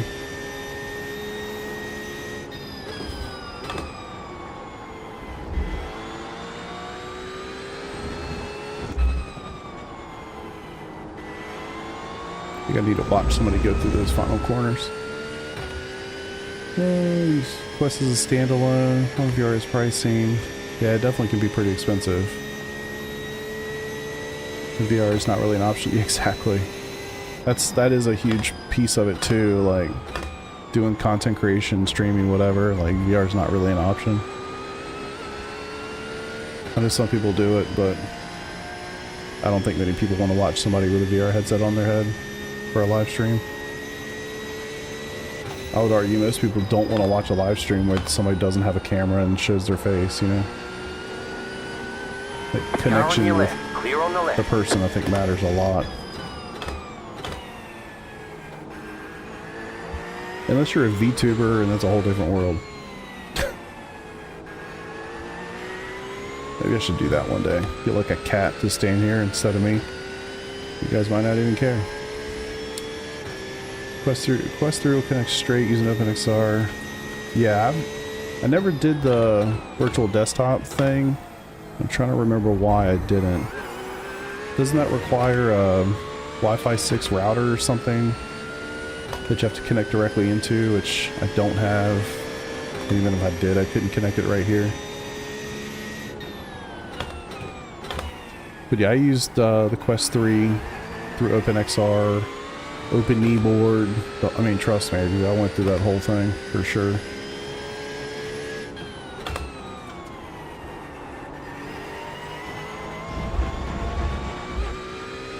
I get the pricing and at like 5K and only get 80 to 90. Good grief. Yeah, I never really found, I mean, I've always run triples, so I mean, it's similar in nature in terms of how heavy it is against the machine, but I never had much of an issue getting 90 FPS in the titles. Now, I never did VR in the rain. I stopped VR before rain came out, basically. Watch the passenger seat. Could literally make you sick.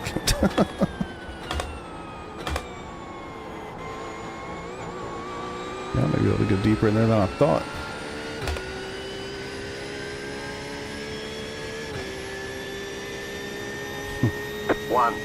.798.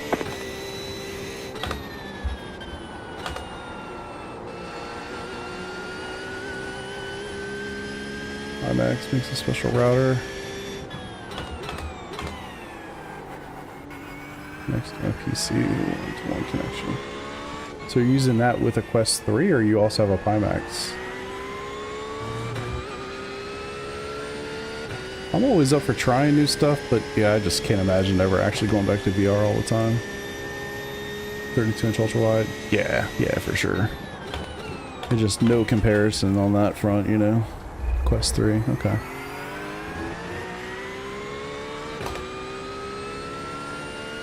It's like the first time when I first got these monitors, I actually only was able to hook the center one up for a week or so, and I was getting like 600 FPS and was running in 240 hertz mode and all this stuff, and I'm like, God, this looks really nice. Maybe I should send the other two back.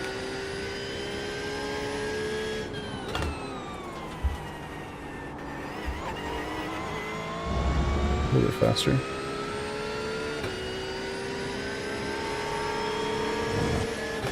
This view history will not be stable.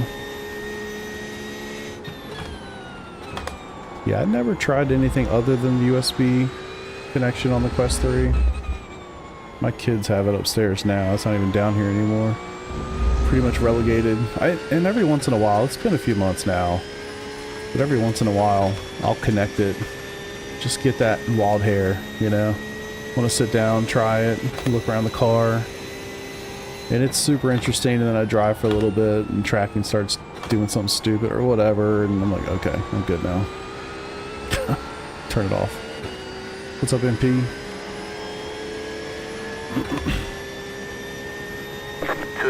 Yeah, I mean, I always got great performance with it, but my machine is definitely aggressively spec'd. Oh my god. Did that downshift twice?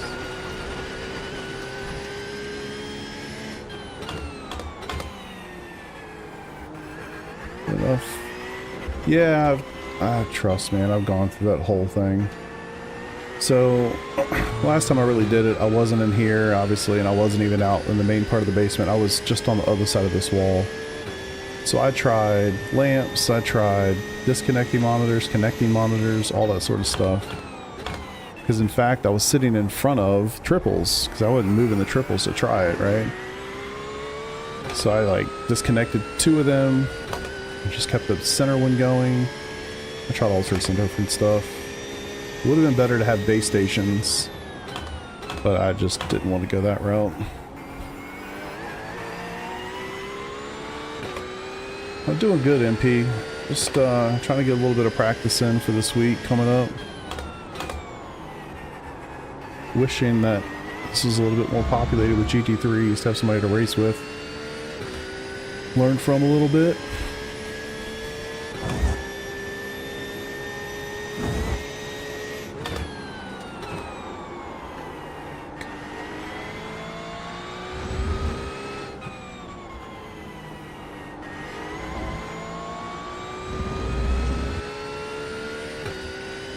Oh my god.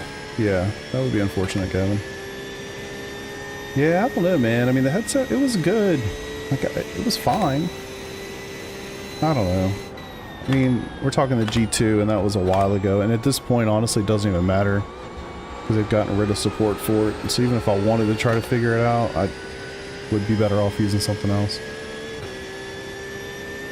Active pedals are awesome. 2.7. Active pedals are very cool. Whether they're worth the money is another question, but they're very interesting, very cool. I always tell everybody that asks, the main selling point to me is being able to set them up to effectively be anything you want through software, and not having to like try to figure it out through wrenches or whatever. You can basically make any configuration change you want via software, almost, which is pretty cool.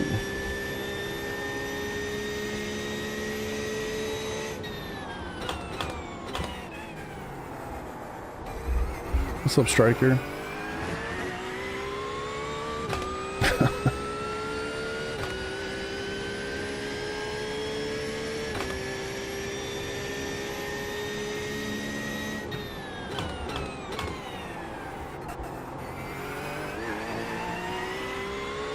I feel like I'm just sliding these front tires. Track temp's gone down. Gosh, man. Track brake bias. I feel like I hit the brakes, try to slow it down, and I just scrub tires instead of getting any rotation.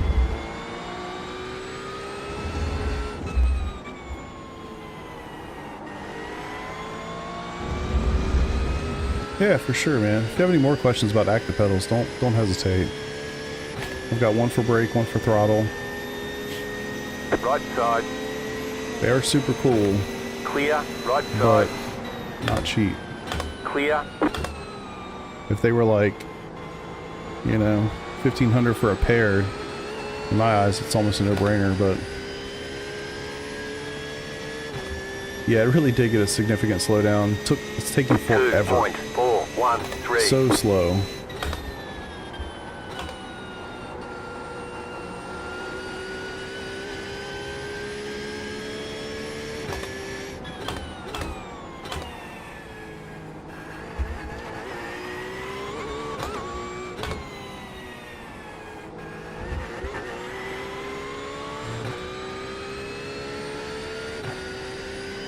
Yeah, this is a practice session, but I didn't host it, so I don't remember the name of it, to be honest.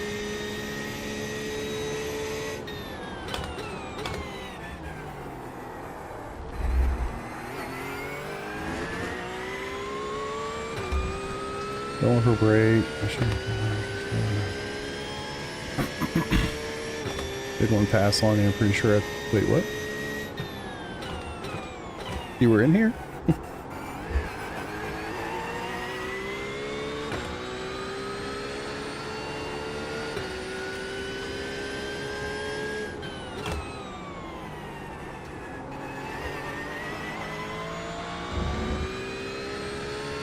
Oh, that was you? I had no idea, dude. You're good, man. You are good.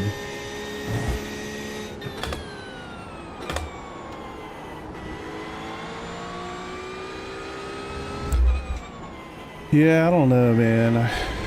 As much as VR technology is going to improve, I mean, monitors keep getting pretty awesome too, you know? I don't know. I think the biggest issue with VR is that the applications, and you know, for the most part, just aren't there. Is it incredible for sim racing? Absolutely. Flight sims? Hell yeah, you know? But like, it's just not a huge market. I mean, if it wasn't for Facebook or Meta or whoever at this point, if they weren't still in that game, I wonder what PC VR even looks like, you know?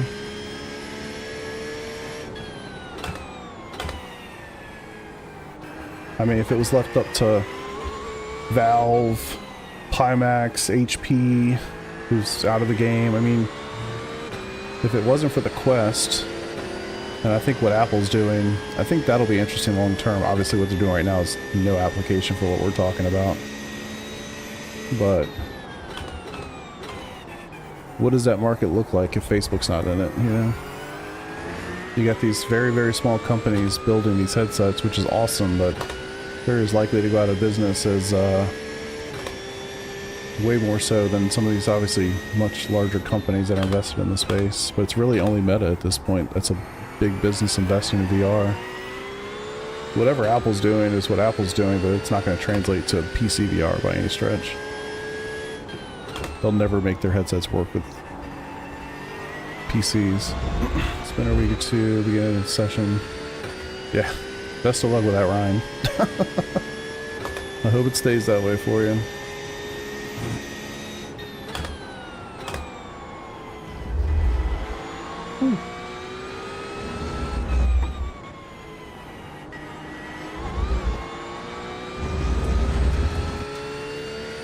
Did he say that? I don't know if that gives me hope though.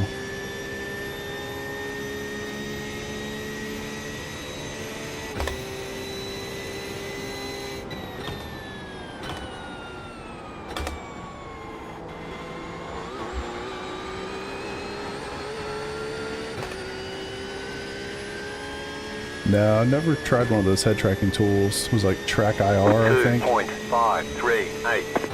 Yeah, I've never used one of those. I'm not sure if that would be a good thing or not.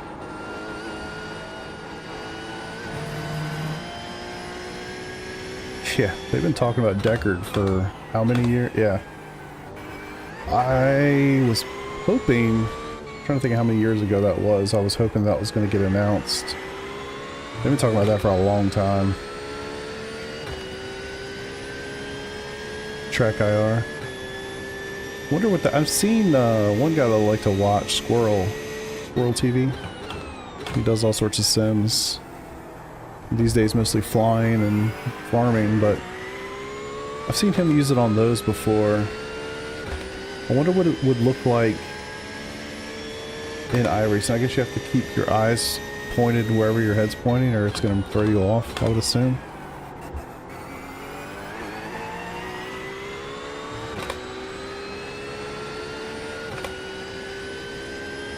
Think you found the session? Yeah, the easiest way is to look at the time remaining, see if you can match it up that way. Only 22 minutes here. Okay, it worked okay for me. Interesting. It doesn't, you don't have any issues like if say your eyes in the front of your head don't match up with where you're looking? What do you put it on? I guess do you like wear a hat or something that has it's attached to the hat? If you turn your eyes without turning your head, and then you turn your head, I'm assuming it's not gonna... It's picking your head up, not your eyes, right? Yeah, I've seen him use it. It definitely looks pretty cool. Attached to a hat. Yeah, that makes sense. Those in your position because we're out of space. I would use both triples and VR. 1.856. Clear on the left.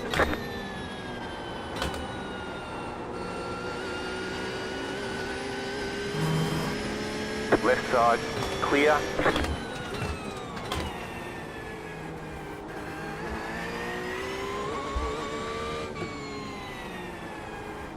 Dang it.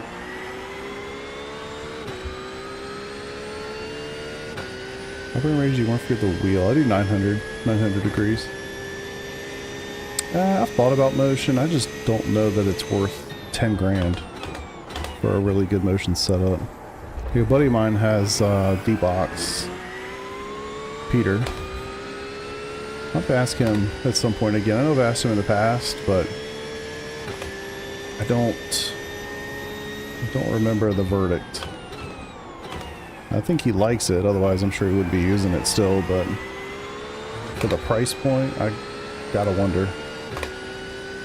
I don't know, man. I mean, just because you have the money doesn't mean it's going to be a value add, you know? Belt tensioner by cubic, it's about 1.5k. Car on your left. Damn, just the belt tensioner is that expensive? Clear on the left. Wow. Wild.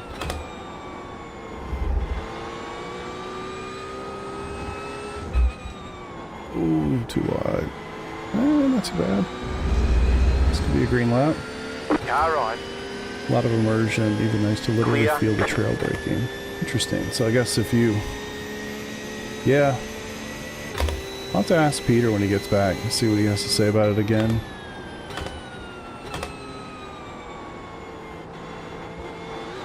But yeah, I've briefly thought about it. I just don't know if I could justify. That's such a huge number. Which I know sounds really dumb when you look at the rest of my rig, but nothing that I've done has been that expensive, like in one shot. You know what I mean? Like, yeah, active pedals, expensive. I bought them a little separately, a couple months in between. Monitors, expensive, but it's like 30% the price of one of those things, you know? Like, I think the single biggest expense would have to have been the active pedal, which is a lot, for sure. But 10K for a D-box setup, that's a day right there. I can't even imagine my wife's face when I say that out loud. Hey babe, I want to talk to you about this. Don't look at me like I'm so crazy. I want to put something in my race car that makes it move. What? Actually, maybe I should do that and record her reaction so I can show it to you guys. Actually, you know what? She'd probably just be like, you know what? I don't care. Just do what you want. That's probably exactly what she'd say.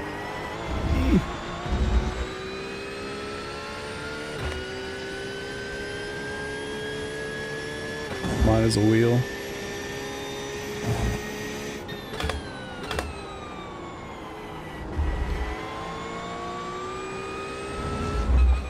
It's not an early race. It's just a hosted practice session somebody put up. That's all. Nothing special. Just don't tell. Nah, I don't do that. Oh shit. I'm very open about all that. That's for sure. What did I tell my son last night? Not that you're advocating for anything differently, but I told my son last night because it's, you know, I won't get into this business, but just told him the truth will set you free. You don't have to worry about, oh, you told this person that, you told this person this, you had this opinion when this was asked, or just tell the truth all the time. Like, I don't have to worry about shit. You want to know what I think about something, just ask, I'll tell you.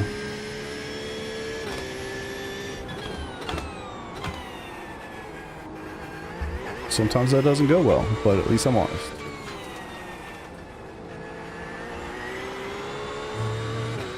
Ooh, better. Yeah, no problem, brother.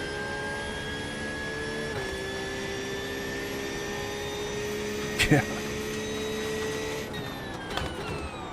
Sim racing has changed a lot since I first started doing it, that's for damn sure.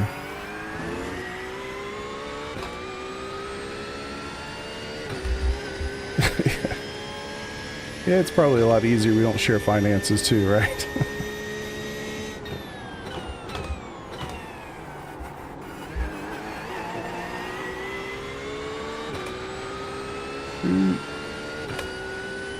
Wasting time there. Oh. Well, I had a good lap going, boys. And she's gone. Creeping towards those low 201s. I got low fuel right now, but it's feeling better. I mean, I got low fuel, but also got worn tires.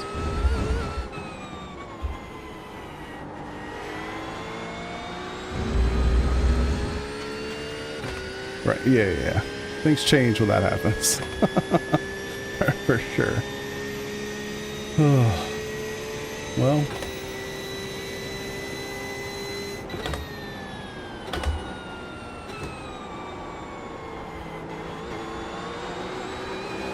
Left side, clear.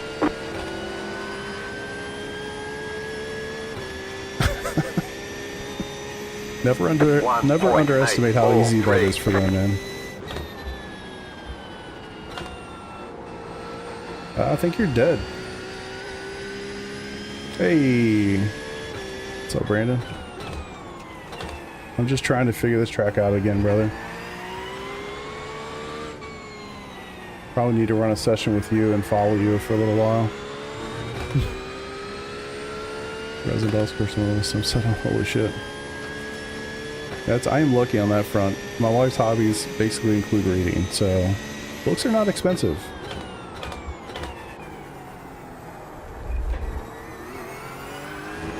Do you really? So you say you suck here, but for context, everyone, he's probably still a second faster than all of us.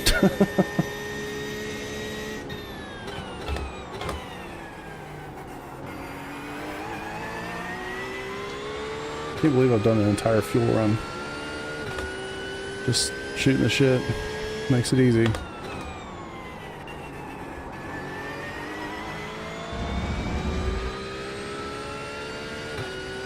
Whew, what a phenomenal question.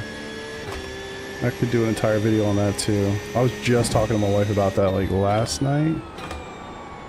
In your case, man, that's tough. And honestly, it's only going to get worse for a while when it comes to the sim time. My advice, have an open conversation with your wife and try to do your best to carve out time and just kind of say, hey, you know, it's Tuesday night or whatever. I like to race this night. In like 2 hours, you know, whatever. Have a open, honest conversation and then make it reciprocal. Like, you know, she likes to do this or get her nails done or whatever. Alone time, away from baby. And just kind of work that out. 2.001. It's kind of the only advice I would have on that front. But like anything in the world, it's conversations, communication.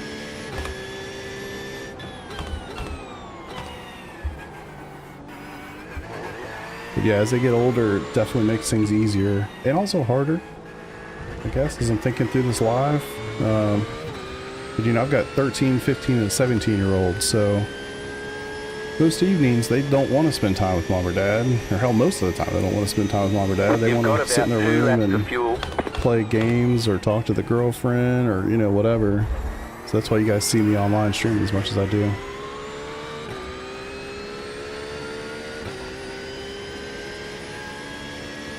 Doing some Long Beach Audi is good. Nice, man.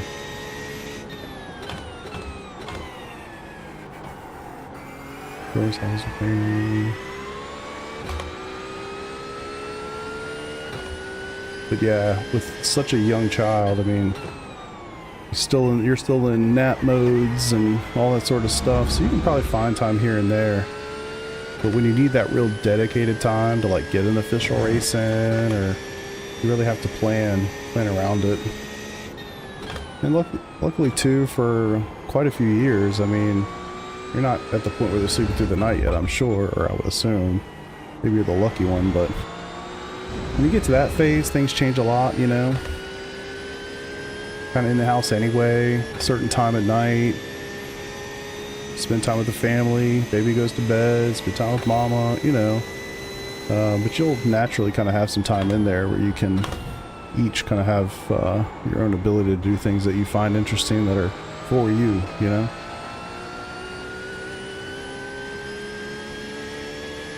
You are what? A Nick Pit? 2.375.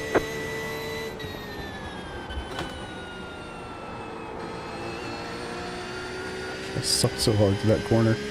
It's not even funny, man.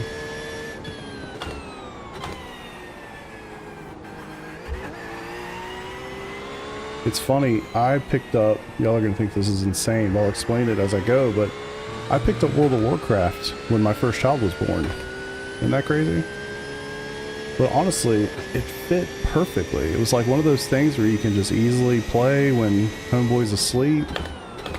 You have about 1 lap of fuel Nap left. time, bedtime, whatever. You don't need a pause button, you just camp your dude out somewhere and go do your thing.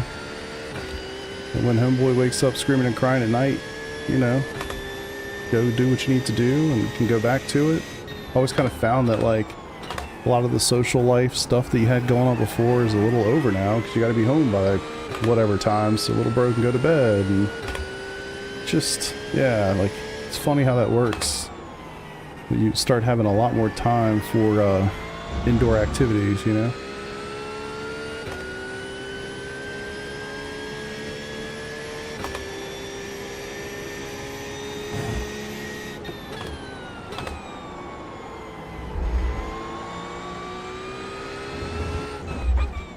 Alright, boys. Well, I'm not fast here, but I'm safe enough to race.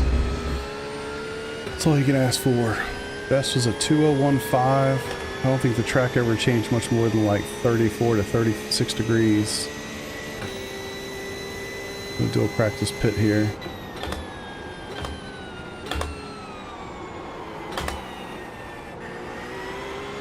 Oh, too early. That's way too early. Okay. Good to know. Had a liter and a half left. Box in 10. Yeah, communication's great. Sleeps through the night. 12 hours. God damn! At 8 months. That's crazy. I feel like that's crazy. Long day of work. Get to bed. Watching a show or two. Yeah. Yeah. And that's, yeah, you'll get used to it. You'll get used to no sleep, no rest, you know. And you'll find that time to do it. But yeah, I mean, that open conversation obviously is critical in all facets of life, but especially in cases like that where and who knows, I don't know, maybe your wife thinks that your sim racing is crazy and it's a waste of time and like, you know, or maybe she's more accepting of it or whatever, but the varying degrees in which she thinks your hobby is cool or acceptable will obviously go a long way for making it easier to have that conversation and her to be kind of accepting of what you're interested in, you know. But if you oh, hold on. So one thing I would do, this didn't always work out, but I would raid in World of Warcraft. And so that's like a committed, you know, 2 to 4 hour sit down 1, 2, 3 nights a week, whatever it was. And that's a nice way to, you know, have that conversation. Like, okay, cool. So I'm going to do this thing. So that means on Wednesdays and Tuesdays, I need to, you know, be here, do the thing. And just, you know, gives you like a dedicated time to try to figure it out. And maybe for sim racing, it's like, I'd love to race on Monday nights because that's when everybody's racing the new tracks or whatever. So yeah, you can work through it. Class and race, I have all of them. I mean, I've played since the Burning Crusade, basically. Yeah, I don't know. The one I had the most time in was probably a Warlock. So I played a lot of Warlock, a lot of Demon Hunter, a lot of Paladin. Those would be the big three, for sure. But yeah, probably the most time in Warlock. Yeah, I never missed. I started in Burning Crusade. My first max character was not until Wrath. So I was leveling through Burning Crusade, basically. I picked it up late in Burning Crusade. I don't remember exactly when. It would have been somewhere around like 2007. And then, yeah, my first max character was actually a Death Knight, shocker. So I parked I forget what level you had to hit. It was like level 55 or something before you could start a Death Knight. So I basically parked my Warlock somewhere when it hit a certain level so I could start a Death Knight in Wrath. Got it to max, all the things. Oh, you're good, brother. Do you, man? We're good. Yeah, anyway, lots of hours. I've never missed an expansion. I've played every expansion, at least at the start. I've raided in almost all of them, except this past one I didn't raid at all. And then I think it was Warlords. I didn't raid there at all either. I think I literally leveled, and then I was like, I'm not gonna raid. What's the point in playing? So I just stopped playing. But Legion, Mist of Pandaria, I mean, I've played them all. Like, I have so many hours in that game, it's not even funny. A lot of good memories, a lot of good times there for sure. 14, 16, and 3-year-old. Ooh, that's a big gap. Time I find to sit down to officials and start after put everybody to sleep. Yeah. Wife used to hate the yeah. Get them addicted to it yourself, you know. Be kind of amazed where that goes. Yeah, I got plenty of time in there, that's for sure. Yeah, I rated during Dragonflight a decent amount. I'm trying to think of the current one. I definitely leveled all the way. I just don't remember doing any. I might have done a little bit of Mythic Plus when it first came out. I think it was like September.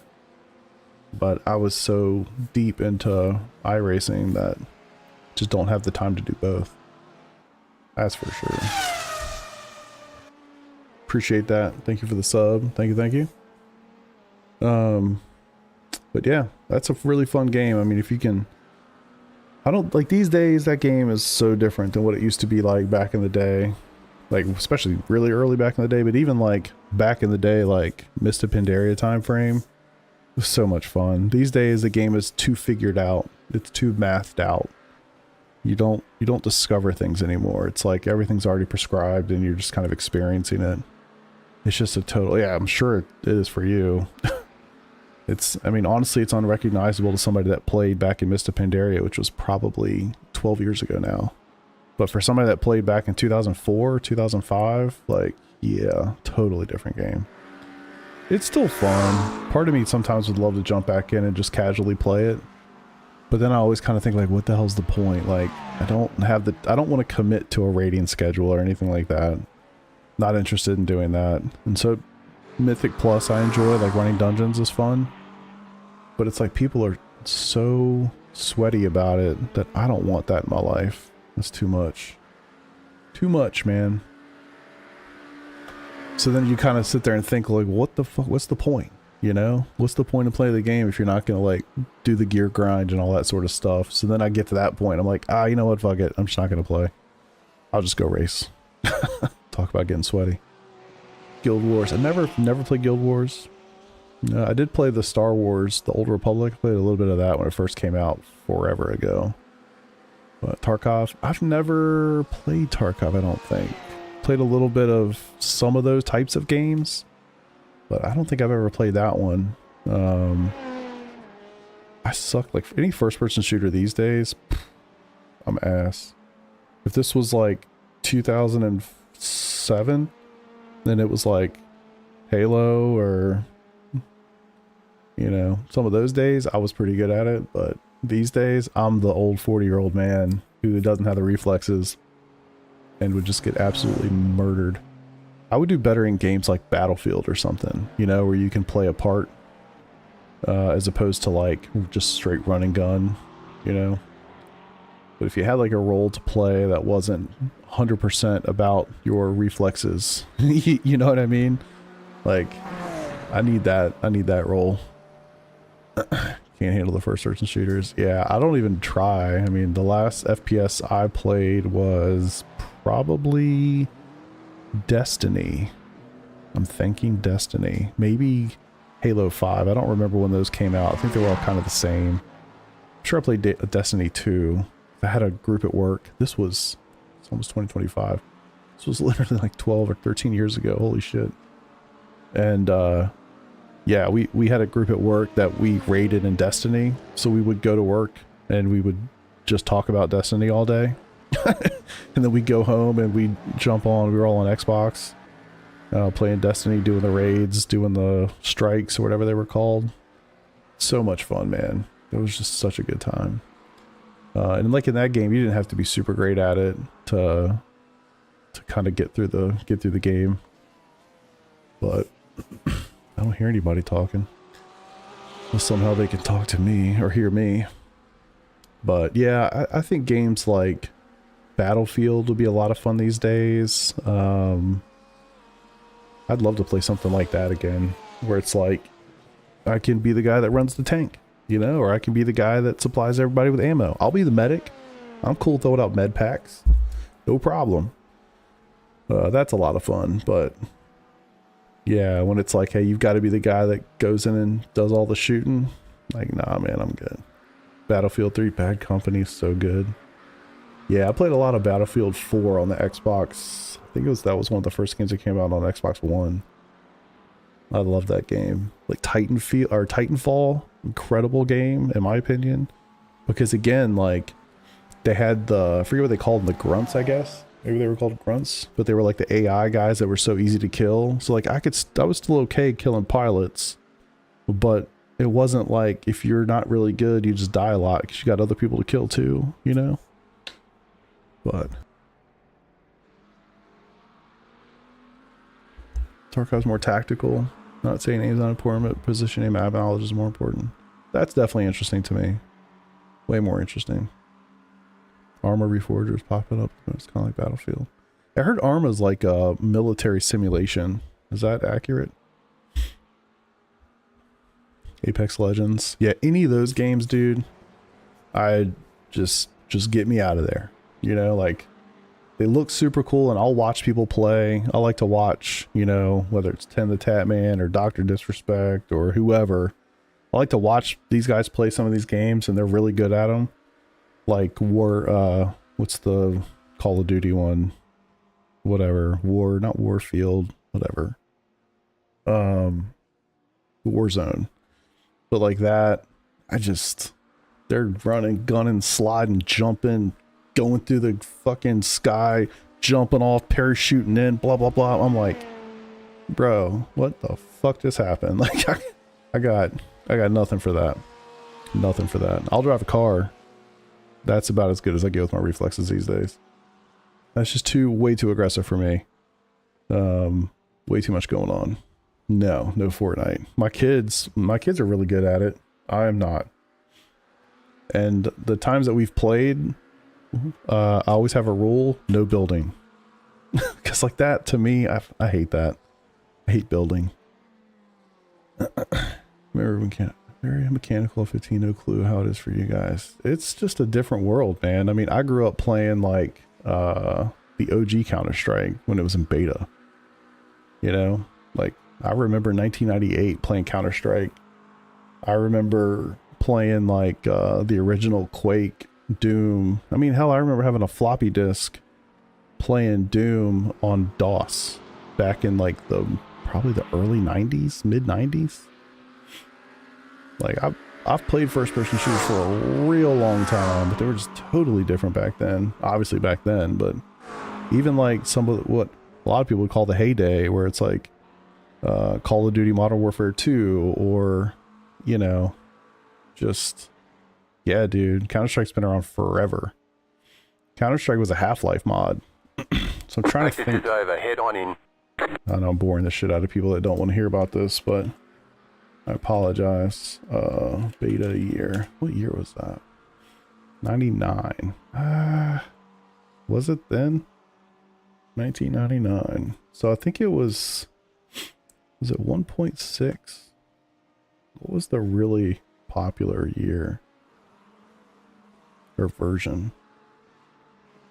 Counter-Strike 1.6. I remember playing it in beta. I actually got a beta code to Fortnite. I raided with somebody in World of Warcraft that worked on Fortnite. This was before it is what it is today. Like, it was a different game back then.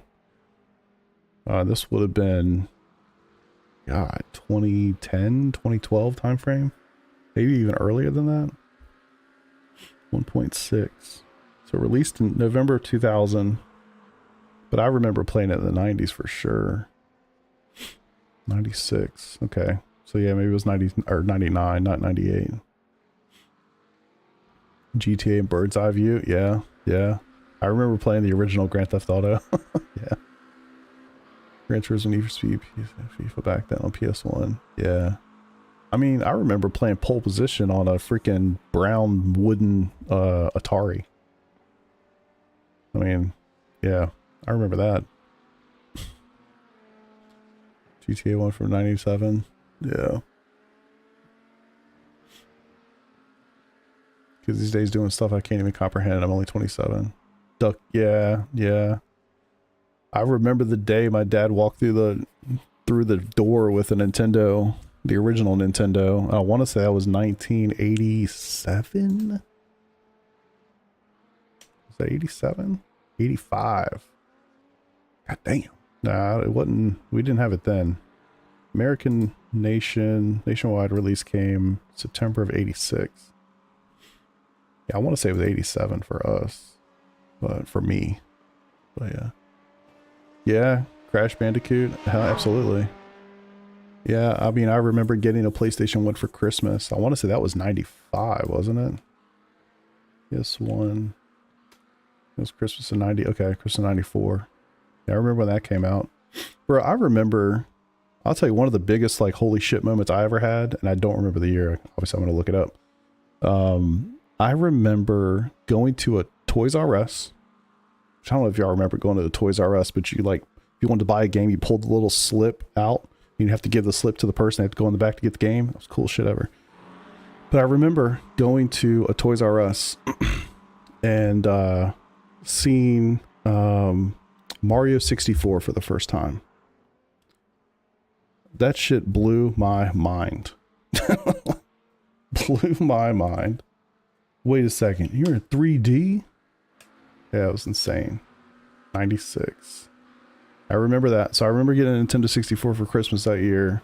Cruising USA, GoldenEye, Mario 64. So many good games on that system, man. So many good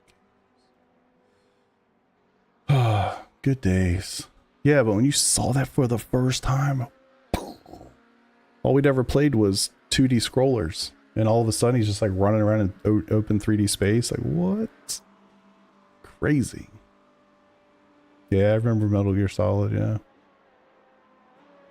Oh, good stuff, man. Yeah, GoldenEye was incredible. Had a gun and played Duck Hunt. Yeah. Good stuff, man. Alright, boys. It's going to do it for me for the day. Or at least for now. I might come back later tonight and do some more. We'll see how that goes. See what the rest of the fam's doing tonight. Hope I got enough footage there. I can cut up some thumbnails for the week. It's also another positive. Another positive is I can go through, do the practice session, and then have a video to go back through and get about 4 thumbnails I can use throughout the rest of the week. Got to be efficient, bro. Got to be efficient. Yeah, I would always sit there and cheat. I'd look at I'd play my sisters and GoldenEye and just sit there and be staring at wherever they are in the game and go kill them. Good times, good times. Oh, man. Oh, I got a team for Daytona 24. Oh, shit.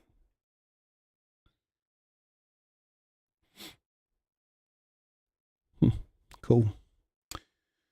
Yeah, definitely meant for cheating. I just take a screenshot and then just bring it into Photoshop. That's all I do. I really don't do anything special with it. That's it. I'll go into the camera mode, find something I like, take a screenshot of it, and then drop it into Photoshop and then do an export. That's pretty much it. One machine per telever. One telever. Yeah, yeah. You get a penalty, look at their controller, don't show they're shooting. Nice. True. Yeah, that's pretty much all I do. Really nothing more involved than that, to tell you the truth. Oh, all right, y'all. Well, thanks a lot for being here. Enjoy the conversation as always. Yeah, I'll see you guys soon. I'm not going to be on tomorrow night. Tomorrow night? Yeah, I'm definitely not on tomorrow night. I don't know if I'm going to be on Tuesday night or not. We'll see. Got some stuff going on. But I'll definitely be back in the saddle Wednesday for sure. Hopefully Tuesday night as well. We'll see. Until then, I'll see you guys later. Thanks for hanging out. As always, peace out, boys. Later.